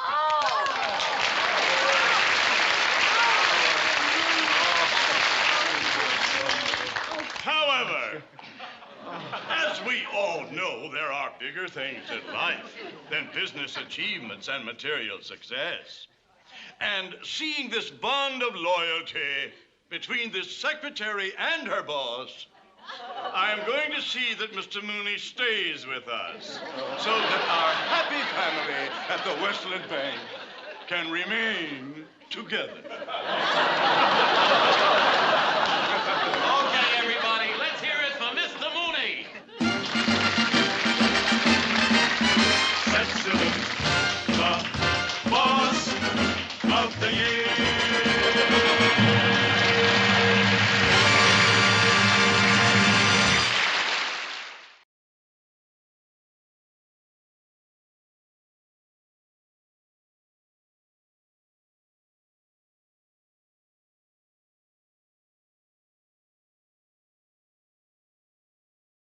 The Forbidden Loan, Lucy's Donut Shop Disaster and Mr. Mooney's Wrath. In the luminous and enduring universe of classic American situation comedy, few moments capture the exquisite tension between authority and chaos quite so perfectly as the opening confrontation that launches this composite of Specs 4:2 late-season episodes from The Lucy Show. The scene unfolds within the familiar wood-paneled confines of the Westland Bank, a setting that by the 6th season had become as recognizable to audiences as Lucy Carmichael's red hair or Mr. Theodore J. Mooney's perpetual air of strained dignity. Here the camera finds Mr. Winfield Cheever, the bank's higher authority, standing with quiet menace behind the desk that properly belongs to Mr. Mooney. The dialogue begins with a deceptively polite exchange that quickly reveals the depth of institutional displeasure. "Hello." Theodore Cheever greets him, the use of the first name carrying an undercurrent of paternal reprimand rather than warmth. Mooney's answering "oh hello" already betrays a flicker of apprehension, the kind of small vocal hesitation that Gail Gordon perfected across years of playing the long-suffering foil to Lucille Ball's anarchic energy.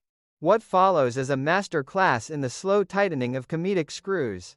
Cheever inquires almost casually, "Mr. Cheever, what's new?" only to pivot with surgical precision, "Well, unless you can explain okaying this loan, the man standing behind your desk will be new." The threat is delivered with the measured calm of a man who holds the power of professional life and death.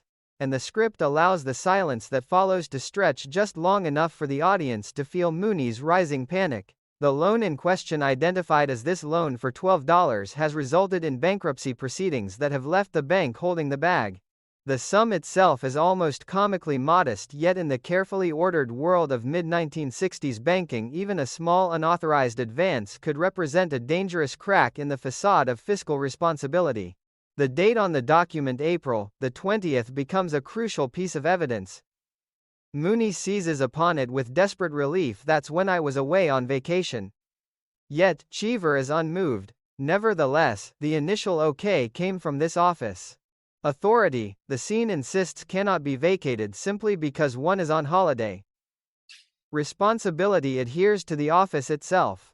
It is at this precise moment that Lucille Ball's Lucy Carmichael enters the frame and the entire temperature of the sequence changes. Summoned and already sensing trouble, Lucy attempts the classic defense of the well-intentioned subordinate. "Now, Mr. Mooney, when you left me in charge, you told me to use my initiative." The triple U is pure Ball, a vocal stumble that reveals both nervousness and the character's irrepressible urge to talk her way out of difficulty. She continues, her voice climbing the familiar scale of self-justification. I was only trying to help the bank. Mooney's retort, help the bank yes sir, lands with the heavy irony that Gordon specialized in the words, dripping with the exhaustion of a man who has heard this particular excuse far too many times. Lucy then unveils the heart of the matter. The loan was granted to a man who wished to open a donut shop. It sounded like a good investment at the time. The line is delivered with such earnest conviction that one almost believes her until the punch arrives. Why, Mooney demands, did a donut shop sound like such a good investment? Lucy's answer is pure unadulterated Lucy Carmichael logic, the kind that has delighted audiences for years. Well, Mr. Mooney always taught me that timing in a business deal is very important, and at the time the man told me about opening the donut shop I was starving. The joke is simple, almost childlike in its construction, yet its effectiveness rests on the profound understanding Lucille Ball possessed of physical and vocal comedy. One can envision the slight widening of her eyes, the almost imperceptible tilt of the head, the way her hands might flutter as if still feeling the pangs of that remembered hunger. The line converts an act of financial recklessness into an act of human weakness, and in doing so, it humanizes Lucy, even as it condemns her judgment. Mooney's response is swift and characteristically severe. Would you initiate any more bad looms in this office and you really will be starving? Let that be a lesson to you, and you'll be starving right along with her. The threat of mutual starvation is both absurd and strangely intimate. It acknowledges that Lucy's fate and Mooney's professional survival are bound together in ways neither fully controls. When Lucy offers the classic apology, "Oh, I'm sorry, but I'm only human. Haven't you ever made a mistake?" Mooney's explosive, "I'll thank you to keep my wife out of this," provides one of the purest laughs of the sequence. The line reveals volumes about the private life that exists beyond the bank's walls, a life in which Mrs. Mooney, though never seen in this particular exchange, clearly occupies a position of considerable comic power. What makes this opening so richly rewarding upon repeated viewing is the way it establishes the fundamental power dynamic that has sustained the Lucy show across its later seasons. Mr. Mooney is the embodiment of institutional order, a man whose entire identity is invested in the proper functioning of the bank. Lucy is the embodiment of human impulse, a force of nature whose good intentions repeatedly collide with the rigid structures of middle-class professional life. The donut shop loan is not merely a plot device. It is a perfect metaphor for the series itself. Lucy sees opportunity where Mooney sees risk. She responds to immediate human need, her own hunger, the applicant's entrepreneurial dream, while Mooney is required to respond to the longer view of solvency and reputation. The comedy arises not from malice on either side but from the collision of two incompatible philosophies of living. The historical context of the mid to late 1960s deepens the resonance of the scene. American banking in this period still carried the conservative ethos that had hardened after the Great Depression. Loans were not granted lightly, and the idea of a secretary exercising independent judgment over even a small advance would have struck contemporary audiences as both amusing and faintly alarming. At the same time, the culture was beginning to celebrate individual initiative and entrepreneurial spirit. Lucy's defense that she was simply using the initiative she had been encouraged to display taps into that emerging cultural conversation. She is in her chaotic way, an early avatar of the idea that ordinary people should be empowered to make decisions. That the decision in question involves donuts only makes the satire sweeter. Lucille Ball's performance in these opening moments deserves particular attention. By the 6th season, she had refined her craft to a level of almost balletic precision. The way she handles the overlapping dialogue, the rapid shifts from defensive justification to abject apology to renewed scheming demonstrates a mastery of rhythm that few performers have ever matched. One senses the years of training in radio, film and earlier television seasons informing every gesture. When she insists she was only trying to help the bank, there is a genuine note of wounded sincerity beneath the comic exaggeration. Ball never played Lucy as a simple clown. She always allowed the character's essential goodness to shine through the chaos.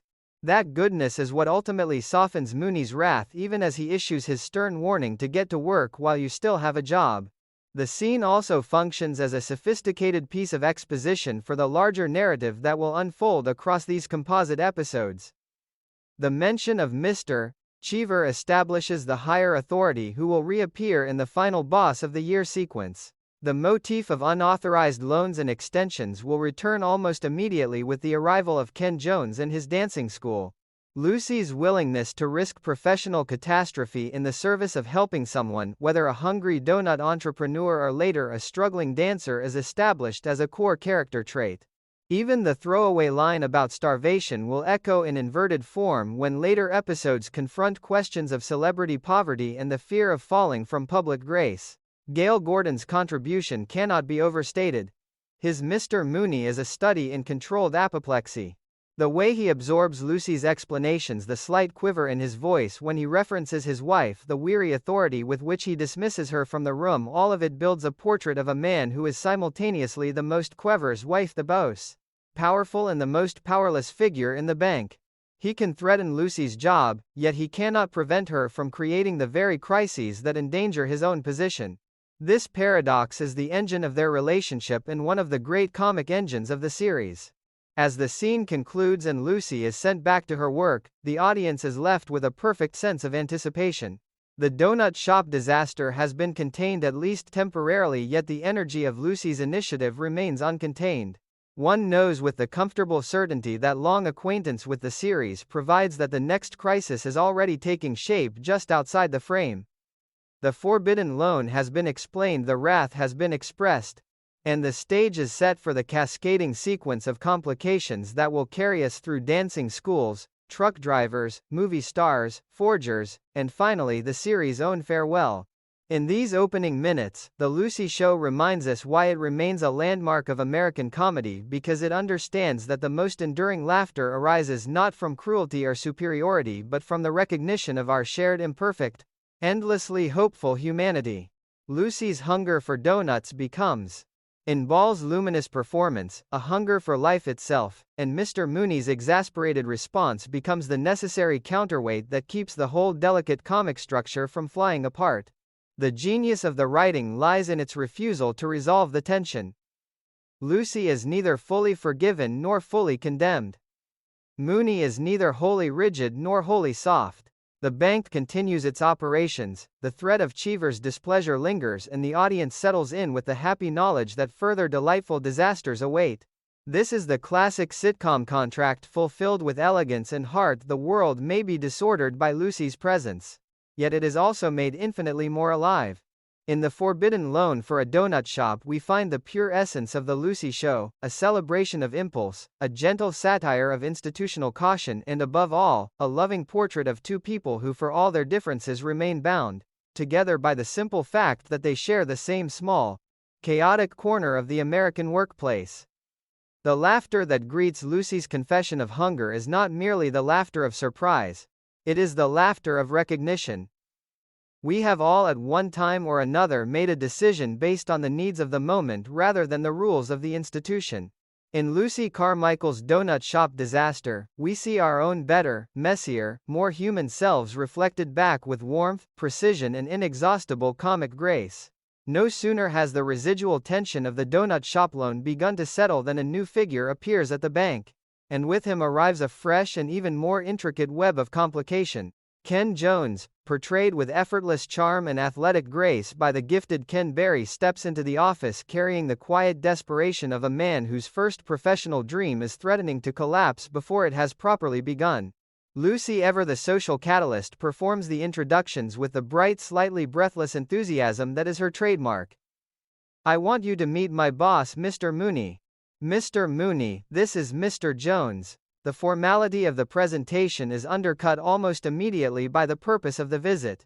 Jones has come about the loan that financed his dancing school, a loan that, like the infamous donut venture, was approved during Mr. Mooney's absence.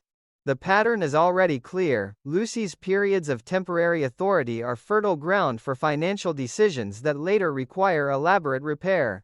Mr. Mooney's reaction is a study in controlled disbelief. "Oh really, I don't recall any transaction of this kind." The line is delivered with the dry precision Gale Gordon had perfected, each syllable weighted with the accumulated fatigue of a man who has spent years discovering the creative accounting of his secretary. Lucy produces the file with the efficiency of someone who knows the paperwork will be her only defense. Mr. Money, it's the Ken Jones dancing school. The slight mangling of Mooney's name is a tiny comic grace note, one of those almost subliminal slips that Ball used to keep the character endearingly human even in moments of crisis. Jones, polite and hopeful, explains that a payment of $250 is due and that he would like a little more time. The request is reasonable on its face. New businesses rarely generate immediate cash flow. Yet Mooney, still raw from the earlier confrontation with Cheever, is in no mood for further leniency.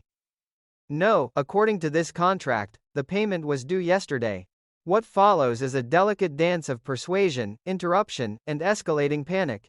Jones attempts to explain the difficulties of launching a dancing school, the slow accumulation of pupils, the necessity of word-of-mouth advertising.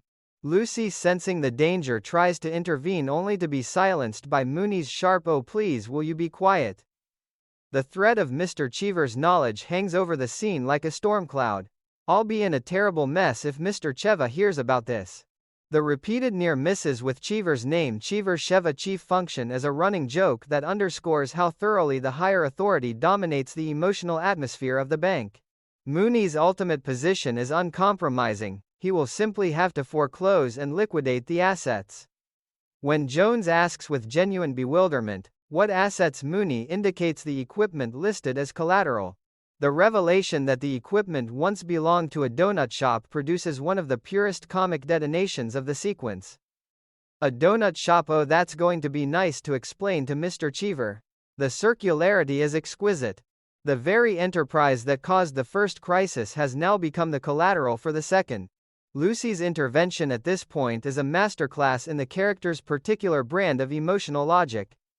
She appeals not to the letter of the contract but to Mooney's own stated philosophy. Well, now, you've always said that the financial structure of a bank is built on helping small business. The line is delivered with such earnest conviction that it momentarily disarms even Mooney's formidable defenses. His reply is pure Gordon. With your kind of help, this bank will become a small business. The joke lands with perfect timing, yet beneath it one senses the reluctant acknowledgement that Lucy's argument contains a grain of uncomfortable truth. After a beat of internal struggle, Mooney relents.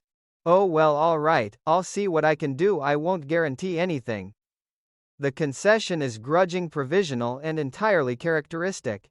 He will attempt to secure an extension, but the emotional cost of the decision is written across his face. The subsequent private exchange between Lucy and Ken Jones reveals the softer, more maternal side of Lucy Carmichael that has always balanced her scheming energy. Jones apologizes for the trouble he has caused. Lucy refuses the apology with characteristic generosity. Oh no, it's not your fault, but you did seem so confident when you told me about opening your dancing school. The double but is another of Ball's vocal signatures. A small hesitation that suggests the character is thinking and feeling in real time. Jones admits that he lacked sufficient capital for advertising and has been forced to rely on word of mouth. Lucy's response is instantaneous and pure. Oh well, maybe I can help, I got a big mouth.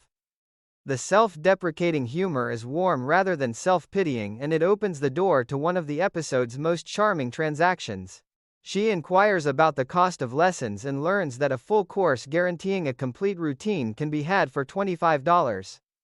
Without hesitation, she produces the money. Oh well, you can put me down. When Jones tries to refuse, citing everything she has already done, Lucy insists with the full force of her personality. No, now listen, I would love to take lessons, $25, there you are. The moment is small, almost domestic, yet it carries significant emotional weight. Lucy is not merely buying a product, she is purchasing hope for a young man whose dream is in danger. Ken Barry plays the gratitude with a light, graceful touch that never tips into sentimentality. His promise that she will star in the first recital is both comic and sincere, and Lucy's delighted star in a, oh my goodness, captures the character's enduring capacity for childlike excitement. When Jones offers a demonstration of the style, a variation of tap and soft shoe, the physical comedy that is the series' greatest glory begins to bloom. The rhythmic da da lay yam ba bam da ba bam sequence allows Ball to deploy her extraordinary gift for musical movement even in the confined space of the bank office. The sudden appearance of Mooney mid-demonstration produces a perfect freeze frame of embarrassment. What are you doing? I'm sorry, sir. Lucy's recovery is swift and triumphant. Oh, Mr. Mooney, everything's gonna be all right. I just bought $25 worth of dancing lessons. Mooney's withering "that's all I need you in a tutu" is one of Gail Gordon's finest dry asides, a line that simultaneously expresses horror, resignation, and the faintest undercurrent of affection. The practical consequences of Lucy's purchase are immediate. Jones now requires only 9 more students to meet the first payment. Mooney, having secured a 10-day extension, delivers the news with the air of a man who has just signed his own professional death warrant. Well, you have exactly 10 days. I got the extension for you all right. After that, any delinquent loans will be referred directly to Mr. Cheever. The deadline is both a gift and a sword of Damocles. Lucy's response is pure optimistic energy. She will recruit every acquaintance she possesses. Cards are exchanged, promises are made, and the stage is set for the larger recruitment effort that will soon involve truck drivers and a television personality. What elevates this sequence far above simple plot mechanics is the delicate interplay of character. Lucy's soft heart is never presented as mere foolishness. It is the same quality that makes her capable of genuine kindness, the same quality that repeatedly lands her in professional difficulty. Mooney's resistance is never pure rigidity. It is the resistance of a man who understands the institutional consequences of compassion. Ken Jones stands between them as the embodiment of the American small business dream, the hopeful individual, who requires just a little more time, a little more capital, a little more belief. The fact that his collateral is the remnant of the previous failed donut enterprise only deepens the comic irony. Failure and hope are literally stored in the same back room. The cultural context of the late 1960s adds further resonance. Dancing schools occupied a particular niche in the American middle-class imagination, places where children and adults alike could acquire grace, confidence, and a modest form of artistic expression. The struggle of a new school to attract pupils would have been immediately recognizable to contemporary audiences. At the same time, the banking industry's cautious approach to small loans reflected the lingering conservatism of an era still shaped by memories of economic collapse. Lucy's willingness to spend her own $25 is both an act of personal generosity and a quiet critique of institutional hesitation. Lucille Ball's performance throughout the sequence is a marvel of layered technique.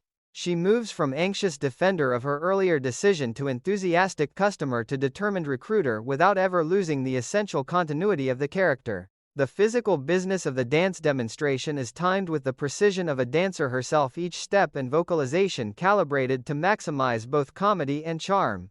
Ken Berry matches her energy with a lightness that makes the eventual partnership feel inevitable. Gail Gordon, as always, provides the necessary gravitational center, his exasperation, the force that keeps the comic world from spinning entirely out of orbit. By the time the scene concludes, the audience understands that the dancing school dilemma is far from resolved. 10 days have been granted, 1 student has been secured, and Lucy's soft heart has once again rewritten the rules of the bank. The collateral remains a comic time bomb. The threat of Cheever remains real, and the larger question of how a fledgling enterprise can survive in a cautious financial climate has been posed with elegance and warmth. In the quiet transaction of $25 for a course of lessons, we witness the series' deepest theme, the belief that human connection and modest generosity can sometimes accomplish what institutional procedure cannot. Lucy Carmichael's soft heart is not a weakness. It is the secret engine of the entire comic universe, the force that repeatedly transforms potential disaster into the possibility of joy.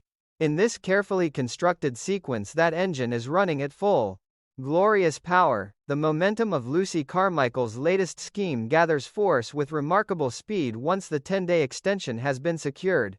In the bustling lobby of the Westland Bank, a familiar figure approaches the teller's window, and the entire atmosphere of the sequence shifts from anxious negotiation to the brighter, more expansive energy of celebrity and possibility.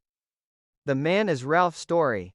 The popular television personality, whose programs about local places of interest have made him a recognizable presence in the living rooms of Southern California. Lucy, working the counter with her customary mixture of efficiency and social enthusiasm, immediately recognizes him. "Oh, you don't need any identification. Oh, I recognize you from your television program. You're Ralph Story. Yes, that's right. The slight stumble over the show's title is pure ball. A tiny humanizing imperfection that keeps the character grounded even in the presence of fame. What follows is a delightful exchange of mutual appreciation that reveals both Lucy's genuine fandom and the quiet power of television exposure in the mid to late 1960s. She praises specific programs, the one about the date grove and the sex life of the date, the one about the little old steamer that goes to Catalina with the detailed enthusiasm of a loyal viewer. Ralph Story accepts the compliments with the polished ease of a seasoned broadcaster, and the transaction of cashing his check proceeds with a warmth that contrasts sharply with the earlier financial confrontations. Almost immediately, another customer appears, a man named Tony from Tony's Pizza Parlor, who interrupts with the kind of heartfelt testimony that advertisers dream of. Hey, Mr. Story, hey, you remember me? Sure I do, Tony's Pizza Parlor. That's all right, how are things going? Since you are making your show from Maya Pizza Parlor, Maya Business, she's a double up for 3 time. The broken English and overflowing gratitude create a perfect comic vignette of the American small business owner whose fortunes have been transformed by a single television appearance. Story's modest reply, really that's the most gratifying part of my work, underscores the symbiotic relationship between media exposure and local commerce that was becoming increasingly central to American economic life. Lucy, never one to let an opportunity pass unseized, seizes this one with both hands. The conversation about the transformative power of television has planted a seed in her mind, works with the rapid associative logic that has always been her greatest comic asset. I think I have a wonderful idea for your program. Story, ever the professional, responds with polite openness. Lucy's pitch is delivered with the full force of her personality. She is taking dancing lessons. And a recital from the Ken Jones Dancing School would make excellent human interest television. I think it'll be very entertaining. We've never done a dance recital. Well, you better do it before someone else beats you to it. The urgency is classic Lucy part, genuine belief in the material part, barely concealed self-interest. When Story asks how soon the recital could be ready, Lucy's answer is both hopeful and strategically precise. Well, like maybe within 10 days. The deadline that Mooney has imposed now becomes the production schedule for a television appearance. Story's response is a small masterpiece of narrative economy. He admits that he needs something for the following week and that the planned program about a donut shop has fallen through because the shop went out of business. The circularity is delicious. The very enterprise that began the current cascade of complications has now by its failure created an opening for the dancing school. Lucy cannot resist a gentle dig. Well, you see, you should have gotten there sooner, you could have saved them. The line is delivered with the lightest possible touch, yet it carries the full weight of the earlier disaster. Story is persuaded. I think a dance recital is a good human interest story and your audience will have a chance to see a star being born. Lucy's quick addendum, yeah, well, if not, I'm throwing away $25 as pure self-deprecating charm, and Story's decision is sealed. Then you'll do it, you've sold me, I'll schedule it for next week's program. The news is carried back to Mr. Mooney with the triumphant energy of a general reporting a successful campaign. Mr. Mooney, I've got the most wonderful news. His reflexive "you've been drafted" is one of Gail Gordon's sharpest throwaways, a line that simultaneously expresses suspicion and the weary expectation of further chaos. When Lucy explains that Ralph Story will feature the Ken Jones recital, Mooney's reaction is characteristically grounded in practical reality. Mrs. Carmichael, you're forgetting one thing. What's that? You have to have pupils to put on a recital, and so far he only has you. Heaven help him. The observation is both accurate and devastating. One student, no matter how enthusiastic, does not constitute a recital. Lucy is momentarily deflated, yet her resilient optimism quickly reasserts itself. She will recruit. She will find the necessary bodies. Fate, or the careful construction of the script, provides the next piece of the puzzle almost immediately. An envelope is dropped in the lobby. Lucy retrieves it and discovers that it contains $5,200 belonging to the truck driver's recreation fund. The sum is substantial, the potential for temptation obvious, yet Lucy's integrity is never in question. She returns the money to its owner, a solid working-class man whose gratitude is immediate and profound. "Help, lady, you saved my life. If there's anything I can ever do for you, just name it." The offer is the classic setup for a reciprocal favor, and Lucy, whose mind is already racing ahead to the problem of pupils, accepts it with perfect timing. Sir, I wonder if you would be interested in taking some dancing lessons." The man's response is pure comic resistance. "Dancing lessons? Yeah, oh no, lady. Lady, you got the wrong guy. I got 2 left feet." Lucy presses gently, inquiring about the other members of the union. The man's description of his fellow drivers, those road jockeys, they've been sitting behind a steering wheel for so long they haven't even learned to walk, is both affectionate and dismissive, a perfect encapsulation of working-class masculine identity in the period. Yet the debt of gratitude proves stronger than skepticism. When Lucy explains that she needs only 10 or 12 pupils for a recital, the man relents with the stoic honor of a self-described true knight of the road and gentleman of the word. He will persuade the boys. If persuasion fails, he will nudge him a little. The language is gentle yet carries the unmistakable implication of physical encouragement, a comic threat that never becomes genuinely menacing. The sequence closes with a brief joyful demonstration of the dance step, Lucy teaching the reluctant union man the basic rhythm bam bam bam bam in the middle of the bank lobby. The physical comedy is light, affectionate, and full of promise. The pupils are coming. The recital is no longer an abstract hope. What makes this sequence so richly satisfying is the way it weaves together several of the series' deepest themes. Television is presented not as a distant glamorous force but as a practical tool of local economic and social mobility. Ralph Story's programs can make or break a pizza parlor or potentially a dancing school. The truck drivers represent the solid blue-collar world that exists alongside the more white-collar environment of the bank. And Lucy's ability to move between these worlds with equal ease is one of her most endearing qualities. The $5,200 becomes a kind of moral test that Lucy passes without hesitation, thereby earning the right to request a favor that will advance her larger scheme. The entire sequence is a demonstration of the character's unique genius for turning chance encounters into strategic advantages, always in the service of helping someone else, while simultaneously solving her own immediate problem. The performances are uniformly excellent. Lucille Ball navigates the shift from starstruck fan to opportunistic pitch woman to grateful finder of lost money with seamless continuity. Her vocal energy rises and falls with the emotional temperature of each beat, never losing the essential warmth that makes Lucy's manipulations feel more like acts of hopeful generosity than calculated schemes. The actor playing Ralph Story brings the right combination of professional polish and genuine openness. The truck driver is grounded and humorous, his reluctance giving way to reluctant cooperation in a way that feels true to the character's code of honor. Gail Gordon's brief appearances provide the necessary counterpoint of institutional skepticism, reminding the audience that every new development carries potential consequences for the bank and for Mooney's already precarious standing with Cheever. Culturally, the sequence captures a fascinating moment in American media history. Local television personalities like Ralph Story occupied a unique position in the 1960s, more accessible than national stars yet still possessed of the power to confer legitimacy and visibility.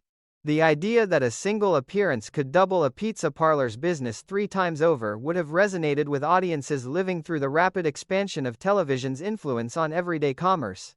At the same time, the truck drivers' recreation fund and the casual reference to nudging the boys into dancing lessons speak to the solid, sometimes rough-edged solidarity of union culture in the period. Lucy's ability to recruit across class lines is presented not as social climbing but as the natural extension of her democratic, open-hearted personality. By the end of the sequence, the pieces are in place for the larger comic set piece that will follow. The television appearance is secured. The pupils are promised. The 10-day clock is ticking. Lucy Carmichael has once again transformed a series of chance encounters into a coherent if precarious plan. The dancing school now has a path to survival, and the audience settles in with the happy expectation of watching that plan collide with the stubborn realities of truck driver dignity, dance floor coordination, and Mr. Mooney's ever-present anxiety. In the bright bustling world of the Westland Bank lobby, television dreams and working-class favors have combined to create the conditions for one of the series' most joyful and physical sequences. The stage is set, the pupils are coming, and Lucille Ball's Lucy is once again at the center of a gloriously improbable enterprise that could only exist in the warm, anarchic, endlessly hopeful universe of The Lucy Show. The scene shifts from the ordered world of the Westland Bank to the more open, hopeful space of the Ken Jones Dancing School, and with that shift, the comic energy of the narrative expands in both scale and physicality. Lucy and Mr. Mooney arrive to find the studio already occupied by Sid Howard, Ken's partner, a genial presence who greets them with the easy camaraderie of someone accustomed to the precarious economics of show business. Introductions are made, and the air is immediately filled with good news. Lucy announces that a whole bunch of pupils will be arriving that very afternoon and that Ralph Story intends to feature a recital from the school on his program the following week. The dual revelations produce a visible change in Ken's demeanor. What had been quiet desperation now becomes cautious optimism. Ralph Story, yeah, that would really put the school across. Oh yeah, what a commercial, huh? The language of advertising and exposure sits comfortably alongside the language of art, reflecting the practical realities of surviving as a small entertainment enterprise in the late 1960s. Mr. Mooney, whose presence in the studio already signals a deeper level of involvement than mere oversight, reveals that he has been conducting research of his own. Commercial enterprises featured on Mr. Story's programs have shown such gratifying results that he has decided to invest. The certified check for $2,500 is produced with the ceremonial air of a man who is both protecting his bank's interest and perhaps against his better judgment, placing a personal wager on the school's success.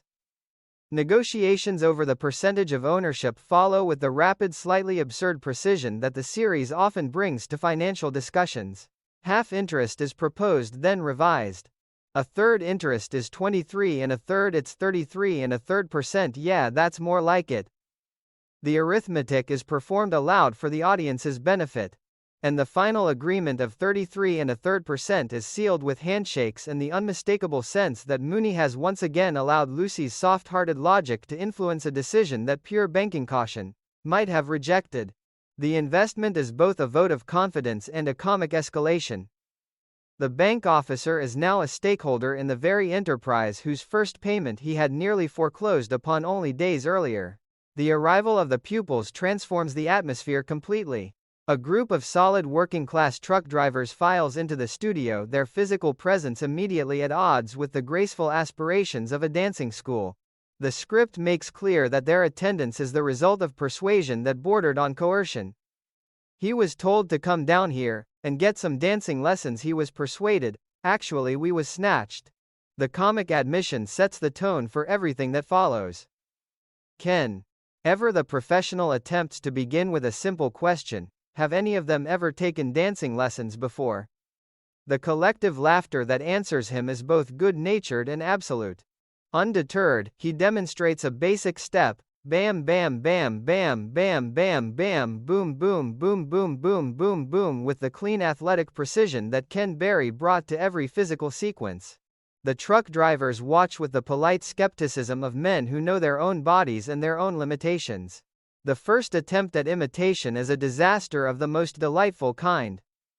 The men declare with the solid conviction of their trade, "You ain't gonna make no twinkle toes out of us, we're truck drivers, we drive a truck." The line is pure character comedy, a declaration of occupational identity that refuses the softer possibilities of the dance floor. Ken's response is a moment of genuine pedagogical inspiration. Rather than force a traditional vocabulary of movement upon men who reject it, he reframes the entire exercise in the language they already understand. Just think of the dance floor as the floorboard on your truck. See, now try this with me, will you? What follows is one of the most inventive and physically satisfying comic sequences in the entire composite. The dance becomes a sequence of driving action: step on the clutch, step on the gas, step on the brake, back on the clutch, brake, kick open the door, step out and begin again.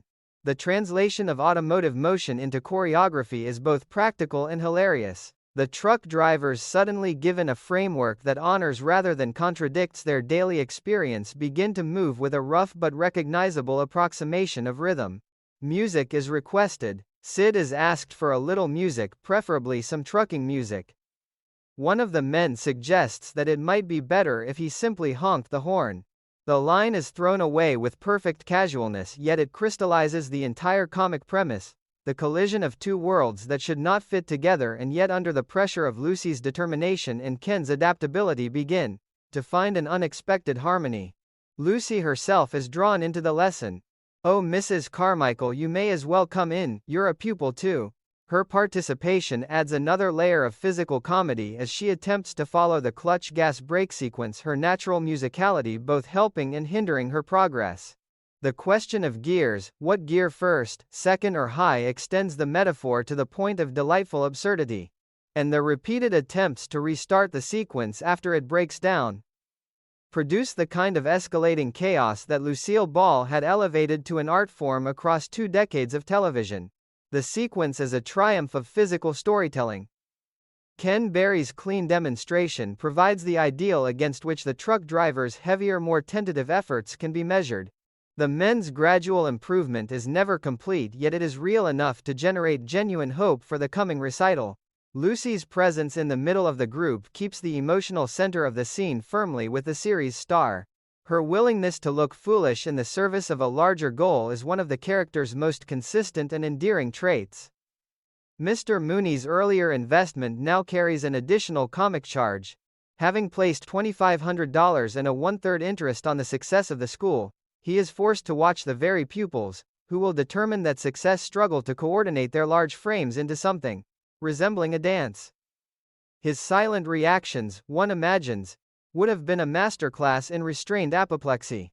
Culturally, the sequence resonates with the shifting gender and class dynamics of the late 1960s. The idea of truck drivers learning to dance carries a gentle challenge to traditional masculine identity, yet the challenge is presented without condescension. By translating the steps into the language of the cab and the highway, the script allows the men to retain their dignity even as they acquire new skills. The recreation fund that financed their presence is itself a marker of union culture and the modest social aspirations of working men who sought leisure beyond the demands of the road. Lucy's ability to broker the connection between the bank, the dancing school, the television personality, and the union hall is a quiet demonstration of her unique social mobility. She moves through these different worlds with equal ease, her soft heart serving as the common currency that makes the transactions possible. The investment itself is worth lingering over. Mr. Mooney's decision to become a partner rather than remain a distant creditor marks a significant evolution in his relationship to Lucy's schemes. He is no longer merely attempting to contain the damage, he is attempting to profit from the potential success. The 33 1/3% stake is both a comic-specific and a symbolic commitment. In the carefully ordered world of the bank, such a personal investment in a dancing school would have been almost unthinkable. That it occurs at all is evidence of the gradual softening that Lucy's persistent optimism has worked upon even the most resistant of institutional personalities. As the lesson continues, and the men begin to find a rough rhythm, the audience is invited to believe at least for a moment that the improbable plan might actually succeed. The recital is no longer a distant hope, it is a tangible event with a television camera waiting and a group of truck drivers slowly learning to move in time. The physical comedy of clutch, gas and brake has transformed a potential disaster into a scene of unexpected joy. In the warm light of the dancing school studio, Lucille Ball's Lucy Carmichael once again proves that the most lasting solutions are often the ones that honor the stubborn realities of the people involved rather than forcing them into shapes they cannot hold. The Teamsters are dancing after a fashion. Mr. Mooney is invested after a fashion. And the 10-day clock continues to tick toward a recital that will either save the school or confirm every skeptical prediction Mooney has ever made. The comedy of the moment lies in the beautiful uncertainty of which outcome is more likely and in the absolute certainty that Lucy will meet either result with the same indomitable soft-hearted energy that has carried her this far. The narrative takes a sudden and delightful turn away from the dancing school studio and into the open California countryside where a different kind of comic disaster is already underway. Lucy Carmichael and her old friend Vivian are on a 10-day vacation, and the modest car that was meant to carry them toward the ocean has instead stranded them in the middle of nowhere. The sequence begins with the classic music of mechanical failure and mutual recrimination. The engine makes a sound just like a wounded bull, and Vivian's patience, never infinite under the best of circumstances, is rapidly exhausting itself. Lucy, ever the optimist, even in the face of obvious catastrophe, attempts to diagnose the problem by peering under the hood with the unconvincing authority of someone who has watched other people perform the same action. Vivian's warning is both practical and comic. "You better get your head out of that thing, it looks hungry." The personification of the car as a potentially carnivorous machine is pure sitcom invention, and it sets the tone for a sequence that will continually blur the line between ordinary misfortune and larger-than-life celebrity. Encounter. The argument that follows is a master class in the long-established chemistry between Lucille Ball and Vivian Vance. Lucy defends the car as all I can afford and insists it will eventually get them where they want to go. Vivian's reply is devastating in its simplicity. "Oh, it will then. What are we doing out here in the middle of nowhere?" The revelation that Lucy took a shortcut in order to save time and reach the ocean more quickly only deepens Vivian's exasperation. The 10-day limit on the vacation is invoked like a ticking clock, and the two women find themselves facing the classic dilemma of the stranded motorist: remain with the useless vehicle or walk in search of help. Lucy's suggestion that they return to a house she noticed a couple of miles back is met with Vivian's firm refusal. "I'm not gonna hike back 2 miles down this road." "Why not?" "Because I've got skinny shoes and wide feet, that's why."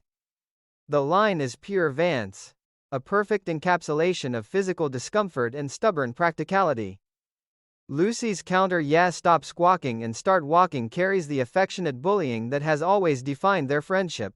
Even the fear that someone might steal the broken-down car is dismissed with the dry observation that such a theft would be difficult to imagine. The walk itself is compressed into a few lines of dialogue that nevertheless convey the full measure of their suffering. Vivian claims they have hiked 10 miles, and produces 10 blisters as evidence. Lucy insists it was only 2. The exaggeration and counter-exaggeration are the familiar music of their relationship, a comic rhythm that audiences had come to love across years of shared adventures. When they finally reach the house and knock, the tone of the entire narrative shifts into something richer and more unexpected. The door is opened by Joan Crawford herself, and the collision of sitcom reality with genuine Hollywood legend produces one of the most memorable guest star entrances in the series' history. Joan Crawford is discovered in the midst of a labor of love that looks to outside eyes suspiciously like poverty. She is redecorating the entire house and has insisted on supervising the cleaning herself to ensure that everything is really clean. An agent has just been attempting without success to persuade her to accept a new picture deal. The salary is absolutely fantastic, the studio is dying for her. Yet Crawford remains adamant. "I have all the money I need, and I don't want to do another picture." The exchange establishes her character with elegant efficiency, a star who has achieved such financial security that work itself has become optional and who now finds deeper satisfaction in the domestic perfection of her own home. The agent's departure leaves her alone just as Lucy and Vivian arrive seeking a telephone. The request is granted with gracious hospitality. Crawford offers the use of the phone and then, noticing their exhaustion, insists on providing lemonade. The two women are left alone for a moment and the recognition begins to dawn. "Did she look kind of familiar to you, come to think of it?" "Yeah." The slow realization that they are in the presence of Joan Crawford, my all-time favorite, produces a wave of starstruck delight that quickly curdles into horrified sympathy. The empty rooms, the absence of furniture, the simple act of cleaning, all of it is interpreted through the only lens they possess. This is terrible, a big star like her reduced to working as a maid. Vivian's more measured response, "Oh, I don't think she's a maid," is swept aside by Lucy's gathering certainty. "Well, then how come she's dressed like that and she's cleaning this place? I think this is her house and she's broke. She probably has sold all of her furniture just to buy food." The logic is pure Lucy Carmichael, compassionate, imaginative, and entirely mistaken. The two women decide on the spot that something must be done. Between them, they can muster $10. The idea of offering charity to Joan Crawford feels both necessary and impossibly awkward. Lucy's suggestion that they tell her the money is payment for the phone call to the auto club in Casablanca is a perfect example of the character's ability to invent elaborate cover stories at a moment's notice. When Crawford returns with the lemonade, the conversation that follows is a delicate dance of politeness and hidden agenda. She apologizes for the appearance of the house, explaining that the furniture was taken away only the day before. The line is delivered with the quiet dignity of someone who sees nothing unusual in the temporary emptiness. Lucy and Vivian, however, hear only confirmation of their theory. The toast to happier days is offered with a sincerity that Crawford accepts at face value, unaware that her guests believe they are comforting a fallen star. The arrival of Mr. Mooney, summoned by Lucy's urgent request for $100, completes the gathering of the regular company. His initial skepticism, "You've been sitting out in the sun too long," gives way to genuine emotion when he learns the identity of the woman they are trying to help. Joan Crawford, yes, Mildred Pierce, how terrible, why she's my all-time favorite. The revelation that even the formidable Mr. Mooney harbors a soft spot for the legendary actress adds a new and delightful layer to his character. He agrees at once to provide the money, though the practical question of how to deliver the help without causing embarrassment remains unresolved. The sequence is a triumph of tonal control. The physical comedy of the broken-down car and the long walk gives way to the quieter, more character-driven comedy of mistaken identity and misplaced compassion. Lucille Ball and Vivian Vance play the starstruck recognition with perfect timing, their voices rising in shared excitement before dropping into the hushed tones of conspiracy. Joan Crawford's presence anchors the scene with an authenticity that no ordinary guest star could have provided. She is not playing a generic celebrity. She is playing a heightened version of her own public persona, the dedicated professional who has earned the right to refuse work, the meticulous housekeeper who cannot trust the cleaning to anyone else. The cultural resonance of the moment would not have been lost on contemporary audiences. Joan Crawford, in the late 1960s, occupied a complex position in the Hollywood firmament, still a legend, yet no longer the box office force she had been in earlier decades. The idea that such a figure might have fallen into quiet poverty was both plausible enough to generate sympathy and absurd enough given the actual circumstances to generate laughter. Lucy's determination to help is the emotional engine of the sequence. Her soft heart, already established in the dancing school episodes, now expands to encompass a woman she has never met yet feels she knows intimately through the shared experience of the movie screen. The $10 she and Vivian are prepared to offer the $100 she extracts from Mooney. The larger plan to find Crawford an acting job, all of it springs from the same well of impulsive generosity that has defined the character across 6 seasons. That the generosity is based on a complete misreading of the situation only makes it more touching and more comic. In the empty sunlit rooms of Joan Crawford's house, the ordinary world of Lucy and Vivian collides with the mythic world of Hollywood stardom, and the result is a sequence of rare charm and unexpected depth. The performances are calibrated with exquisite care. Ball and Vance have the ease of long partnership, their overlapping dialogue and shared glances require no explanation. Crawford matches them with a quiet authority that never overwhelms the sitcom frame. Mr. Mooney's sudden transformation from skeptic to devoted fan is a gift to Gale Gordon, who plays the shift with the same precise comic control he brings to every confrontation with Lucy. By the time the 3 regulars leave the house, determined to return with both food and a plan for professional rehabilitation, the audience is fully invested in the misunderstanding. The car remains broken. The vacation remains interrupted. Yet a new and gloriously misguided mission has been born, and Lucille Ball's Lucy Carmichael is once again at the center of a scheme that combines the purest intentions with the highest potential for delightful disaster. The return to Joan Crawford's sunlit and sparsely furnished house carries the full weight of Lucy Carmichael's most characteristic impulse, the urgent need to transform private sympathy into public action. Having secured $100 from a surprisingly emotional Mr. Mooney, Lucy and Vivian have converted the money into a substantial collection of groceries and household supplies. The problem of delivery without embarrassment is solved with the invention of an entire charitable organization. Mr. Mooney is pressed into service as the president of the fictional Good Samaritan Society, and the 3 of them arrive bearing the carefully packaged goods as an official prize. The presentation is performed with the solemnity of a genuine awards ceremony. Well, every week, the Good Samaritan Society gives a prize to a Good Samaritan, and this week, you won it for giving us those refreshments and letting us make that phone call. The language is formal, the intention pure, and the underlying misunderstanding absolute. Joan Crawford receives the offering with the gracious composure of a woman who has spent a lifetime accepting tributes.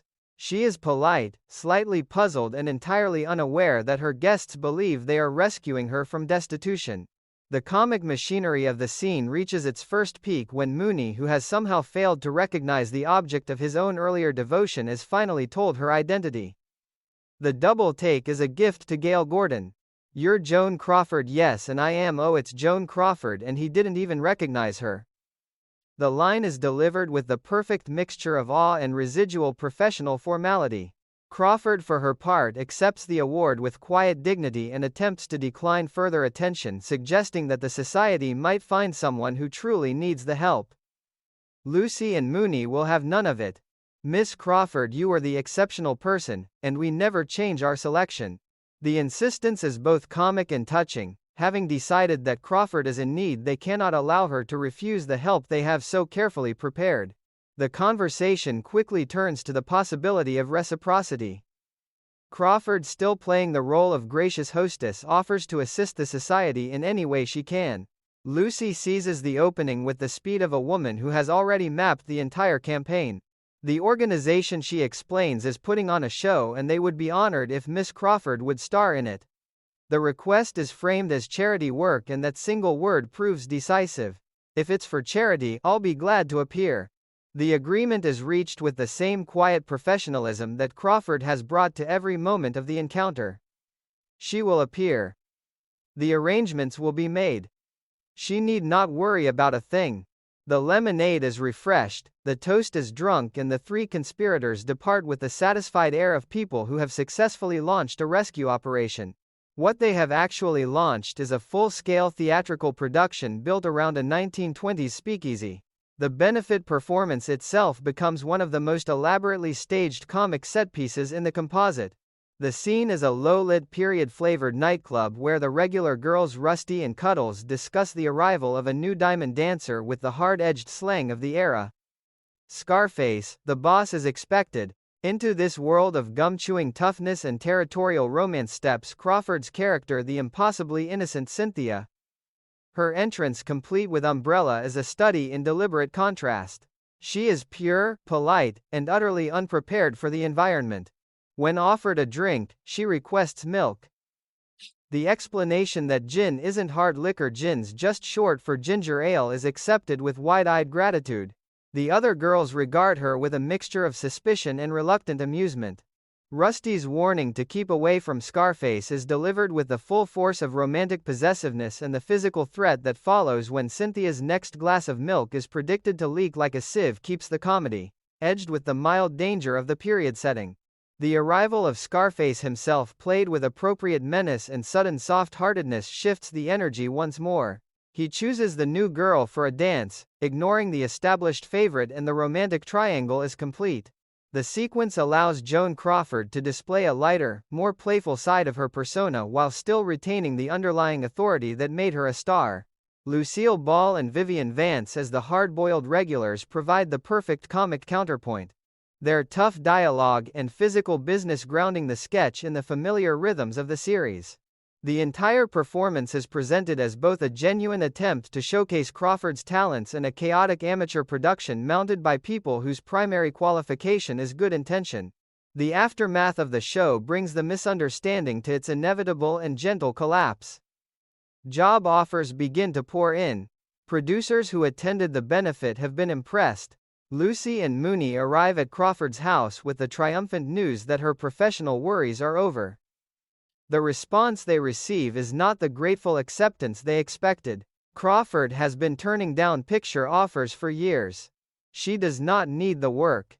She does not want the work. The revelation that she has been redecorating rather than destitute lands with the force of a perfectly timed punchline.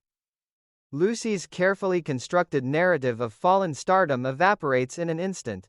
Mooney's reaction is a mixture of professional embarrassment and personal deflation. "Oh, Mrs. Carmichael, as usual, this is your fault." Lucy's defense is characteristically sincere. She had judged by the empty rooms and the simple clothing. Crawford's explanation is delivered without rancor. The furniture had been sent out. The cleaning was a labor of love. The basket of food, far from being wasted, has been donated to a worthy charity and will, as Mooney quickly notes, be tax deductible. The final comic grace note arrives when an agent mentions that a producer is interested in another performer from the show, The Fat One with a Mustache. Both Lucy and Vivian momentarily claim the description before the truth settles on Mr. Mooney. His small, proud acceptance of the attention "when you've got it, you've got it" is one of Gale Gordon's quietest and most satisfying rewards. The sequence closes on a note of restored equilibrium. The misunderstanding has been corrected. The charity performance has been given. Joan Crawford remains exactly where she prefers to be: secure, selective, and in control of her own life. Lucy's soft heart has once again created a temporary storm of activity, yet the storm has left no damage and a certain amount of unexpected pleasure in its wake. The deeper pleasure of the sequence lies in its affectionate examination of celebrity myth. In the late 1960s, the public still carried powerful images of Hollywood stardom as both glittering and precarious. The idea that a figure of Joan Crawford's magnitude might have slipped into quiet poverty was plausible enough to generate genuine concern and absurd enough, once corrected, to generate laughter. Lucy's determination to help is never mocked. It is celebrated even as its factual basis is removed. The Good Samaritan Society may be fictional, yet the impulse behind it is real. The Speakeasy sketch may be an amateur production, yet it provides Crawford with a showcase and the regulars with an opportunity to play against type. Even Mooney's brief turn as a potential romantic lead is allowed its small moment of glory. Lucille Ball navigates the entire arc from urgent organizer to starstruck benefactor to deflated but unrepentant soft heart with the seamless continuity that is her hallmark. Vivian Vance provides the necessary grounding, her practicality never quite extinguishing her own share of the starstruck excitement. Gale Gordon's journey from skeptical banker to devoted fan to embarrassed co-conspirator is charted with precision and warmth. Joan Crawford's contribution is the anchoring presence that makes the fantasy possible. She plays the scenes with a restraint that never condescends to the sitcom form, allowing the comedy to arise from the collision of her legend with Lucy's ordinary extraordinary determination to make things right. In the end, the empty rooms have been explained, the charity has been performed, and the mistaken diagnosis of poverty has been gently corrected. Yet something of lasting value remains. A legend has been reminded that she is still capable of commanding a stage. A group of well-meaning friends has been reminded that appearances can deceive. And the audience has been treated to a sequence that manages to be simultaneously a celebration of old Hollywood glamour and a demonstration of the enduring power of Lucy Carmichael's soft and stubborn heart. The Good Samaritan schemes have run their course, the Speakeasy lights have dimmed, and the narrative is ready to turn toward its next and equally improbable adventure.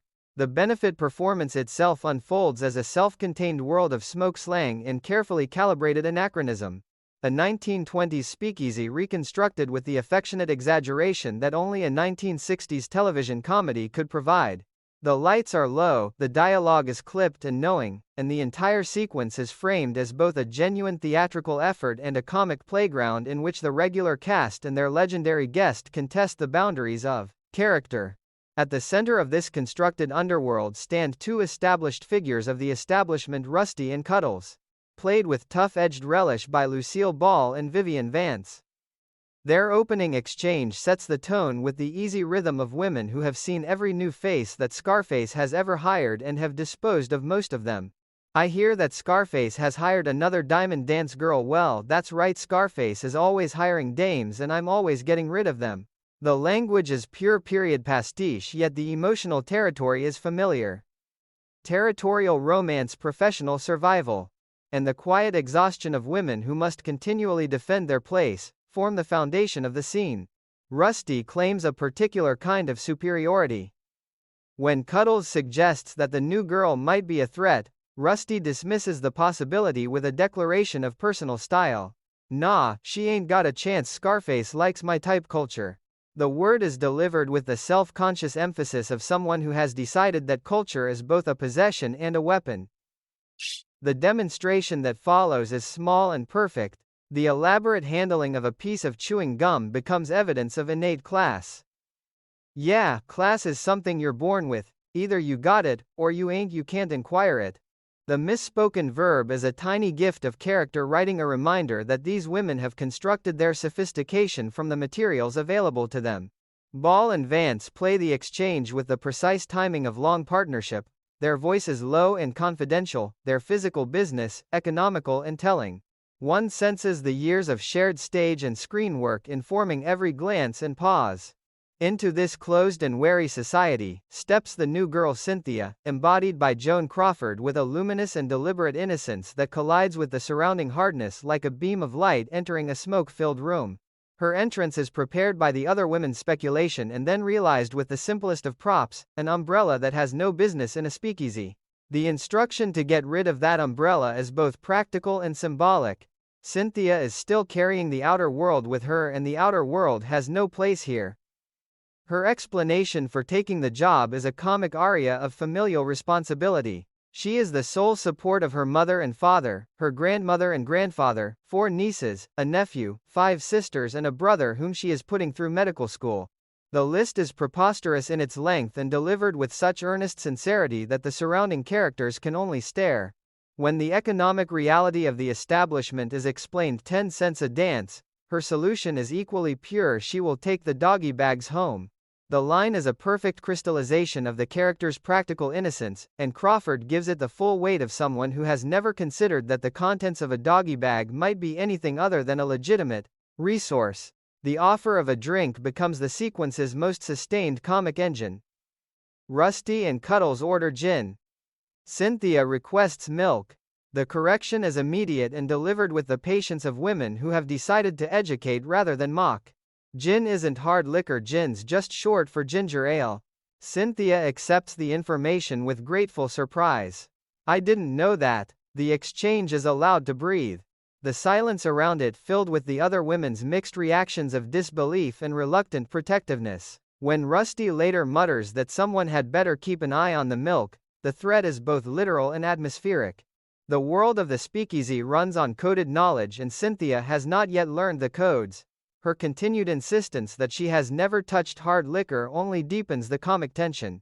The other women are no longer certain whether they are dealing with genuine innocence or an exceptionally skilled performance of it. Scarface's arrival is announced by a distinctive knock that the regulars recognize at once.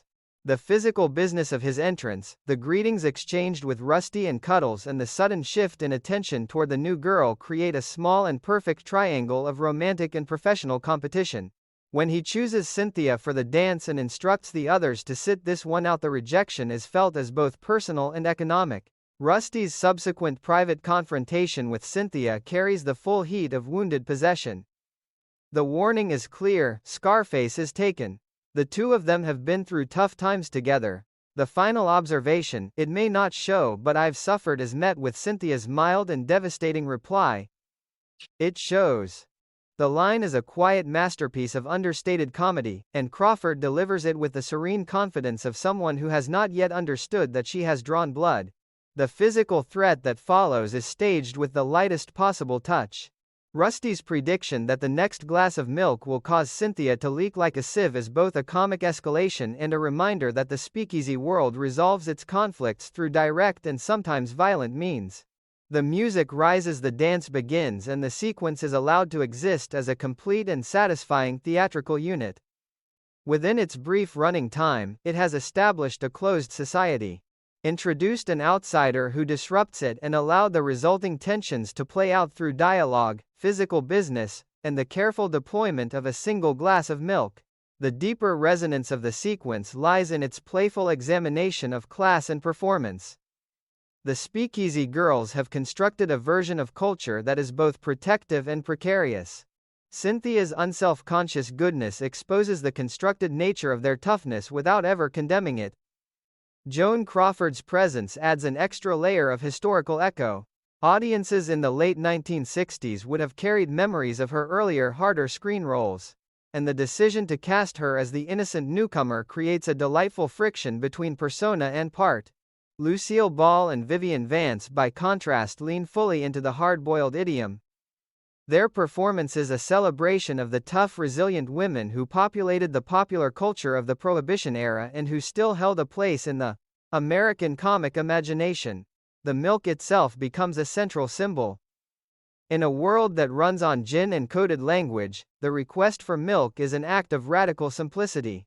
It refuses the prevailing currency of the room and substitutes something pure, nourishing, and faintly absurd. The other women's decision to reframe gin as ginger ale is an act of temporary kindness that also protects the closed nature of their society. Cynthia is allowed to remain innocent for a few more minutes. Yet the threat to her glass makes clear that innocence cannot survive indefinitely in this environment. The comedy arises from the tension between the audience's knowledge that this is all a performance mounted for charity and the characters' complete absorption in the stakes of their fictional world. By the time the sketch reaches its conclusion, the speakeasy has served its dual purpose. It has provided Joan Crawford with a showcase that allows her to display lightness and vulnerability. It has given Lucille Ball and Vivian Vance the opportunity to play against their more familiar sitcom selves. And it has allowed the series to explore through the safe distance of period pastiche questions of belonging, performance, and the fragile constructions of class. The lights of the speakeasy will dim, the costumes will be put away, and the performers will return to their ordinary lives. Yet, for the space of these few scenes, the audience has been invited into a complete and self-sufficient comic world, one in which culture is claimed through the handling of gum. Class is both inherited and performed, and a single glass of milk can threaten to upend the entire social order. In that world, Lucille Ball's gift for physical and vocal precision finds a new and joyful expression, and the enduring pleasure of The Lucy Show is once again affirmed, the pleasure of watching ordinary people and extraordinary guests. Stars create something larger and funnier than themselves through the simple, stubborn act of playing along. The narrative returns to the familiar and ordered world of the Westland Bank. Yet the order is already beginning to fray under the pressure of ordinary human fallibility and the extraordinary resemblance of one man to another. Lucy Carmichael is at her post, engaged in the daily arithmetic that forms the quiet backbone of banking life. The simple addition of 17 and 14, 26 and 35 produces a small and telling struggle. When a colleague suggests the use of the tabulator, Lucy's response is immediate and revealing. "Quiet, I don't want them to think that I can be replaced by a machine." The line is delivered with the mixture of pride and insecurity that has always defined the character's relationship to the modernizing workplace. In the late 1960s, the computer and the automated calculator were still new enough to generate both fascination and mild dread. Lucy's refusal to surrender her mental arithmetic is both comic and quietly defiant, a small assertion of human value in an increasingly mechanized environment. Into this atmosphere of minor professional anxiety walks a man who claims to be Sid Caesar. The effect on Lucy is instantaneous and absolute. Recognition floods her face, followed by the full cascade of starstruck delight that Lucille Ball could summon with unmatched precision. "Sid Caesar, oh, I can't believe it, look who you are, that's me. All right, oh well, this is quite a thrill." The stammered repetitions and rising vocal pitch are pure Ball. The sound of a woman whose carefully maintained professional composure has been completely dismantled by the sudden appearance of a celebrity. She insists on an autograph, offers the kind of personal testimony that fans have always offered whenever you're on television. "I turn my set off and go next door. My girlfriend has a color set and generally conducts herself with the open-hearted abandon that makes her both endearing and professionally dangerous." The business of cashing the check for $1,000 becomes a sustained comic set piece of its own. The supposed Sid Caesar prefers small bills. Lucy, eager to please, begins to assemble the sum from the available denominations. Those $50 bills look delicious, I'll have a dozen of those, and let me have a 10 of those pretty green 20s. And I like on those 10s, look nice and fresh, I'll have 10 10s. And give me a dozen and a half of those crisp nice $5 bills. The language is sensual, almost culinary, the money is described as if it were food. The arithmetic grows increasingly chaotic. A dozen and a half of the 5s proves difficult. The running total reaches $990, requiring 10 additional single dollars itty-bitty singles to complete the sum. The physical business of counting, stacking, and recalculating is performed with the meticulous chaos that Ball had elevated to high comic art. When the transaction is finally complete, the customer adds a $10 tip with the expansive generosity of a man who is spending someone else's money. Here's $10 for yourself. You go buy yourself a pair of stockings. Lucy's protests are overcome by insistence, and the tip is accepted with a mixture of gratitude and lingering disbelief at the entire encounter. The aftermath is immediate and catastrophic. Lucy rushes to Mr. Mooney's office with the triumphant news that she has just cashed a check for Sid Caesar in person. The real Sid Caesar is already present, engaged in a serious discussion about a forger who has been operating against his account. The collision of the two pieces of information produces one of the purest moments of comic horror in the composite. Mooney's face, one imagines, undergoes the full journey from polite attention to dawning realization to absolute panic.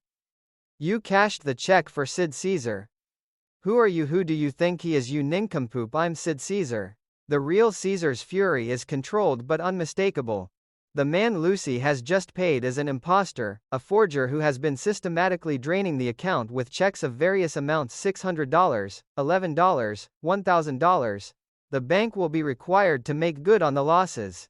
Lucy's defense is characteristically sincere and completely inadequate. It wasn't my fault. He was so much like you, Mr. Caesar. Why, your looks, your physique, even your personality. The catalogue of resemblances is both a comic justification and a quiet commentary on the nature of celebrity impersonation. In an era before widespread photographic identification and electronic verification, the recognition of a famous face was still largely a matter of personal judgment. Lucy's judgment has been guided by the same open-hearted fandom that made the encounter so pleasurable in the moment. The real Sid Caesar's response mixes professional outrage with a certain dark appreciation of the forger's skill. The imposter has not only looked the part, he has performed it with enough conviction to collect autographs and distribute tips. The sequence then turns to the practical problem of prevention. Lucy, ever the improviser, proposes a secret signal by which the real Sid Caesar can identify himself on future visits. The gesture she demonstrates, a particular arrangement of thumb and fingers, is subjected to immediate and detailed critique. Mooney performs it incorrectly. The real Caesar observes that most people execute a similar gesture with the thumb out rather than under. A brief and unexpected digression into the signals used by the Royal Air Force during wartime drops follows, adding a layer of historical texture that is both absurd and oddly convincing. The final agreement is reached: the thumb under signal will serve as the password of authenticity. The real Sid Caesar departs, the forger remains at large, and the bank is left to contemplate the financial and professional damage already done. What gives the sequence its lasting comic power is the precision with which it explores the gap between appearance and reality. Sid Caesar in the late 1960s still carried the immense cultural weight of his earlier television triumphs. To encounter him in a bank would have been an event of genuine excitement for any ordinary citizen. Lucy's reaction is not exaggerated for comic effect. It is the heightened but essentially truthful response of a dedicated fan. The forger's success depends entirely on that truthful response. He does not need sophisticated tools or elaborate disguises. He needs only the willingness of ordinary people to believe that the famous face in front of them is the famous person it appears to be. The comedy arises from the collision of that willingness with the colder requirements of banking security. Lucille Ball's performance is a master class in controlled escalation. The initial starstruck delight is played with complete commitment. The physical business of assembling the $1,000 is timed with the exactness of a dancer counting beats. The later defensiveness in Mooney's office carries the wounded sincerity of someone who cannot understand how an act of generous recognition has become a professional disaster. Gail Gordon's Mooney absorbs the accumulating damage with the familiar mixture of apoplexy and reluctant protectiveness. The real Sid Caesar, playing himself with a light and precise touch, anchors the sequence in the reality of celebrity while still allowing the comic machinery to function. The forger, though unseen in this particular stretch of the narrative, is already a fully realized presence, a man whose greatest talent is the ability to make other people see what they already wish to see. The cultural context deepens the resonance. Television had made faces more familiar than ever before, yet the systems for verifying identity had not kept pace with that familiarity. The fear of the convincing imposter was a genuine if minor anxiety of the period. By placing that anxiety inside the everyday world of a neighborhood bank and filtering it through Lucy Carmichael's particular combination of kindness and chaos, the series transforms a social worry into a sustained and affectionate comedy of errors. The $1,000 has been paid. The tip for the stockings has been accepted. The secret signal has been agreed upon. And somewhere beyond the walls of the Westland Bank, Frankie the forger is already preparing his next performance, unaware that the next stage of the game will require him to sing for his supper in more ways than one. The secret signal, once agreed upon, becomes the fragile foundation upon which the entire defense of the Westland Bank now rests. Lucy Carmichael approaches the arrangement with the seriousness of a woman who has been entrusted with a matter of genuine professional importance. The gesture itself, a specific placement of the thumb beneath the fingers, is practiced, refined and committed to memory with the same earnest concentration she once brought to the arithmetic of the teller's window. Mr. Mooney, though still carrying the residual trauma of the $1,000 loss, allows himself a cautious hope that the system might actually work. The real Sid Caesar, for his part, departs with the understanding that future visits will require this small and slightly absurd performance of authenticity. The test of the system arrives sooner than anyone expects. A man who appears to be Sid Caesar approaches Lucy's window and requests the cashing of another check. The opening formalities are observed with careful politeness. Then Lucy, her voice bright with the pride of a newly empowered guardian, reminds him of the agreed-upon signal. The customer's blank response is the first crack in the carefully constructed plan. "You forgot something. A secret signal, so I'll know it's you and not the forger, remember."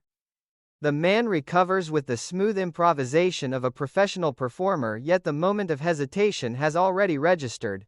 Lucy, unwilling to rely on the signal alone, escalates to a second and more elaborate test.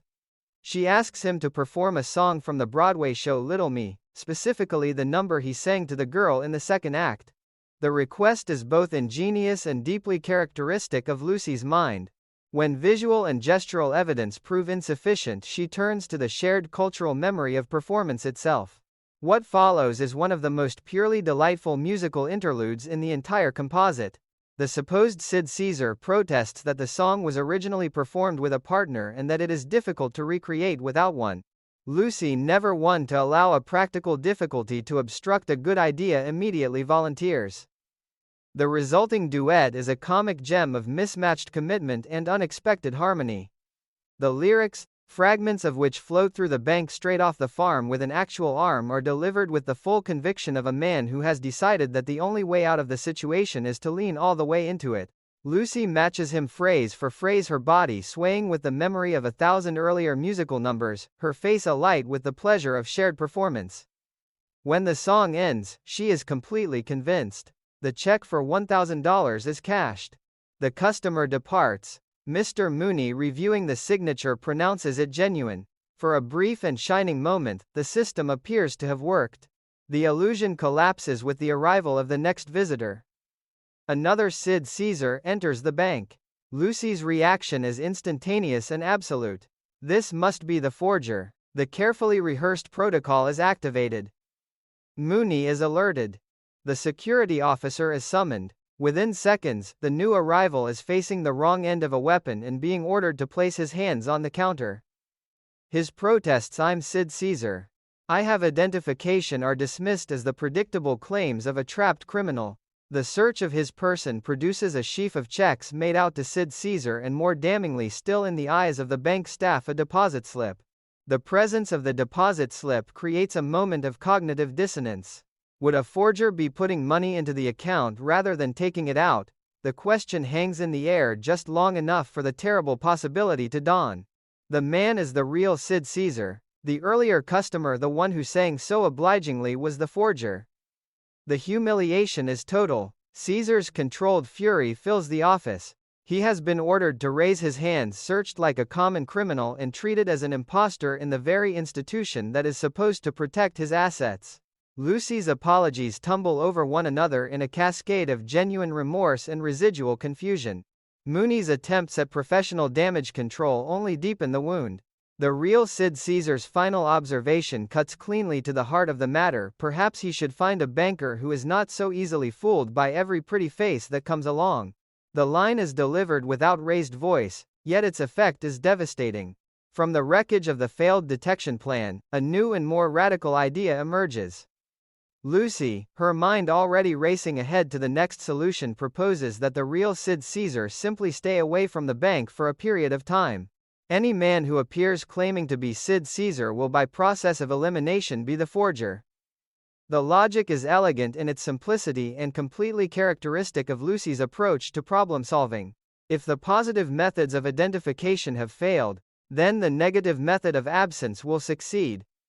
Mooney, exhausted by the accumulating disasters, agrees that the plan is better than the alternative.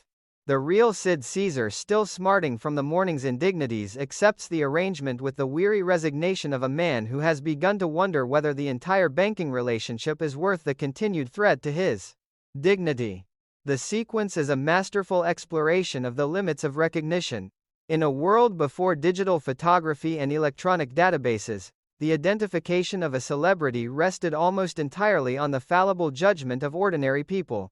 Lucy's tests, the secret signal, the song from Little Me, are creative, culturally informed, and entirely reasonable within the logic of the series. That they fail is not a condemnation of her intelligence but a demonstration of the forger's superior commitment to the performance. Frankie has not merely copied Sid Caesar's appearance. He has studied the man's work, absorbed the rhythms of his speech, and prepared himself to meet every test that a clever bank teller might devise. The comedy arises from the collision between Lucy's good faith efforts and the forger's professional dedication to deception. Lucille Ball's performance throughout the sequence is a sustained display of comic invention. The earnest explanation of the signal, the delighted participation in the duet, the sudden and total shift into crime-stopping mode, the subsequent collapse into mortified apology. Each beat is played with complete commitment and perfect technical control. The physical business of the song is particularly fine. Ball allows Lucy's natural musicality to surface without ever losing the character's essential awkwardness in the formal setting of the bank. Gail Gordon's Mooney absorbs each new disaster with the familiar combination of rising blood pressure and reluctant protectiveness. The real Sid Caesar, playing a heightened version of his own public self, provides the necessary weight of genuine celebrity humiliation. The forger, though once again unseen in this stretch, grows more formidable with every successful evasion. Culturally, the sequence taps into a very real anxiety of the television age. Faces had become more familiar than at any previous point in history, yet the systems for verifying those faces remained almost primitive.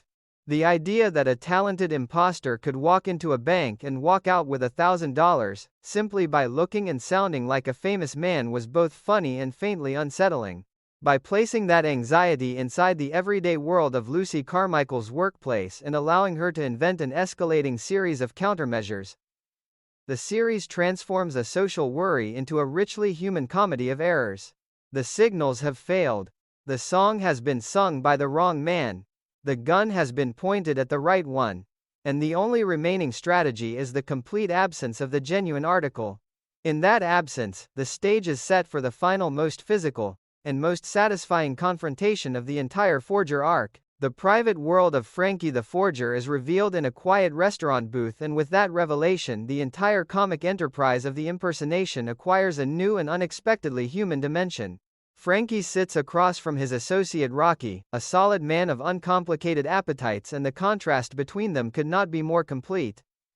Rocky orders knockwurst and sauerkraut with lyonnaise potatoes, the kind of hearty, unapologetic meal that once defined Frankie's own existence. Frankie, bound by the requirements of his current role, requests cottage cheese and skim milk. The ordering of the diet food is performed with the weary resignation of a man who has reached the end of his endurance. What follows is a monologue of pure comic longing. Frankie remembers the days when looking like Sid Caesar meant looking like a man of substance. He remembers pizza and lasagna, banana splits and strawberry shortcake. He remembers walking into nightclubs and receiving the approving glances of chorus girls. Now the same face, thinned by Caesar's regimen and topped with the current hairdo, draws the attention of an entirely different audience. "You know who winks at me now," the boys in the chorus. The line is delivered with the bleak humor of a man who has sacrificed not only his palate but his romantic self-image to the demands of the con. The diet has become the central torment of the impersonation. Frankie can copy the voice, the mannerisms, even the singing style. Yet, he cannot reconcile himself to the daily deprivation that the real Sid Caesar appears to accept without complaint. The final decision is reached with the clarity of desperation. Tomorrow he will walk into the Westland Bank and present a check for $10,000. With that sum, he will leave the country tour, the great restaurants of Europe, and eat without restraint for as long as the money lasts. The plan is both the logical culmination of the forger's career and the purest expression of his rebellion against the cottage cheese existence he has been forced to lead. At the bank, the atmosphere is one of carefully prepared vigilance. Mr. Mooney has stationed a security officer and a policeman in his office. Lucy has been instructed to press the intercom button 3 times if the forger appears. The system is simple, direct, and given the history of previous attempts, almost touching in its optimism. When a man who appears to be Sid Caesar enters and requests $1,000 in going-away money for a sudden Las Vegas engagement, Lucy's response is immediate. The intercom is pressed. The trap is sprung. Within moments the customer is surrounded and informed that Frankie the forger has at last been caught. The man's protests, "I'm Sid Caesar," are dismissed with the confident finality of people who have decided that this time they will not be fooled. The arrest is carried out. Congratulations are exchanged. Lucy is promised a celebratory lunch at Mooney's club. For a brief and shining interval, it appears that the long comedy of errors has reached its successful conclusion. The appearance of the real Sid Caesar only minutes later reintroduces the familiar chaos. The man just removed from the bank continues to insist on his identity. The real Caesar is bewildered by the news that the forger has been captured, then further bewildered by the information that the captive has been released on bail. The possibility that the bank has once again arrested the wrong man settles over the office like a cold fog. Yet the practical demands of the day continue. The real Sid Caesar requires $10,000 for a European tour. The bank's cash on hand is insufficient. A messenger has been summoned from the main branch. In the meantime, lunch is proposed as a civilized way to pass the interval. The lunch at the Lafayette Men's Club becomes the stage for the forger's final and most spectacular collapse. The man seated at the table, released on bail, still maintaining the impersonation, still bound by the dietary rules of the role, is served the familiar cottage cheese and skim milk. Around him, the other diners receive plates of chicken cacciatore, baked lasagna, roast turkey with oyster dressing, apple fritters, and homemade cornbread. The visual and olfactory contrast is overwhelming. Frankie endures the first few minutes with the rigid self-control of a professional. Then the dam breaks. He rises, locates a telephone, and places a call to the police. The confession is delivered with the pure relief of a man who has finally chosen food over freedom. "I'm in the dining room of the Lafayette Men's Club. Come and get me. This is Frankie the forger." Before the officers can arrive, he turns to the waiter and unleashes a torrent of long-suppressed appetite: pork chops, a squab stuffed with oyster dressing, that squab then stuffed into a turkey, lasagna, black-eyed peas, candied yams, corn pone, Virginia ham, hot bread, turnip greens, fatback lima beans, and finally a corned beef sandwich, all fat.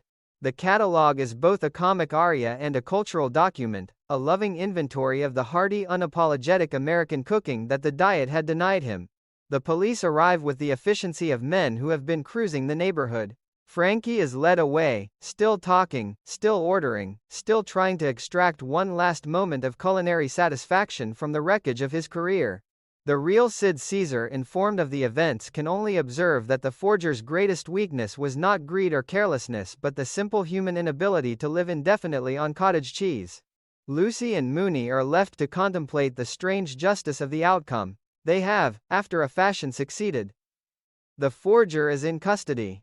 The method of his capture was not the carefully designed trap at the bank but the far more powerful trap of his own appetite. The sequence is a triumph of character-based comedy. Frankie is never presented as a mere villain. He is a man of considerable talent, who has been destroyed not by external forces, but by the daily grinding requirements of the role he chose to play. The diet becomes a perfect metaphor for the larger costs of impersonation. To look like Sid Caesar is one thing. To live as Sid Caesar, to accept the public image in all its disciplined thinness, is something far more difficult.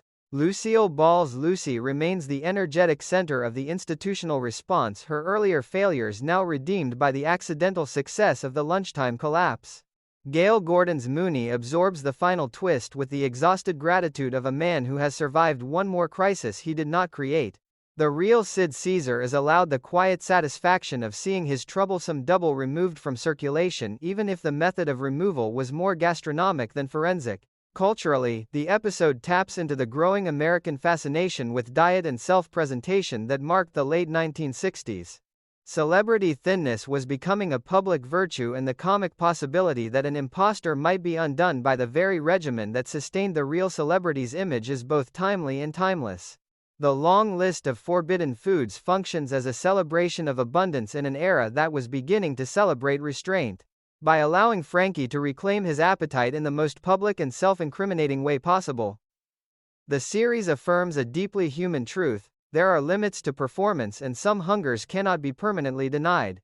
In the end, the forger is gone, the real Sid Caesar is free to travel, and the Westland Bank is left to recover from the financial and emotional damage of the entire affair. The cottage cheese has been rejected. The great catalogue of American cooking has been recited like a sacred text. And Lucy Carmichael, whose complicated detection plans ultimately gave way to the simpler power of a man's stomach, is once again confirmed as the improbable agent of resolution in a world that continually threatens to spin beyond anyone's control.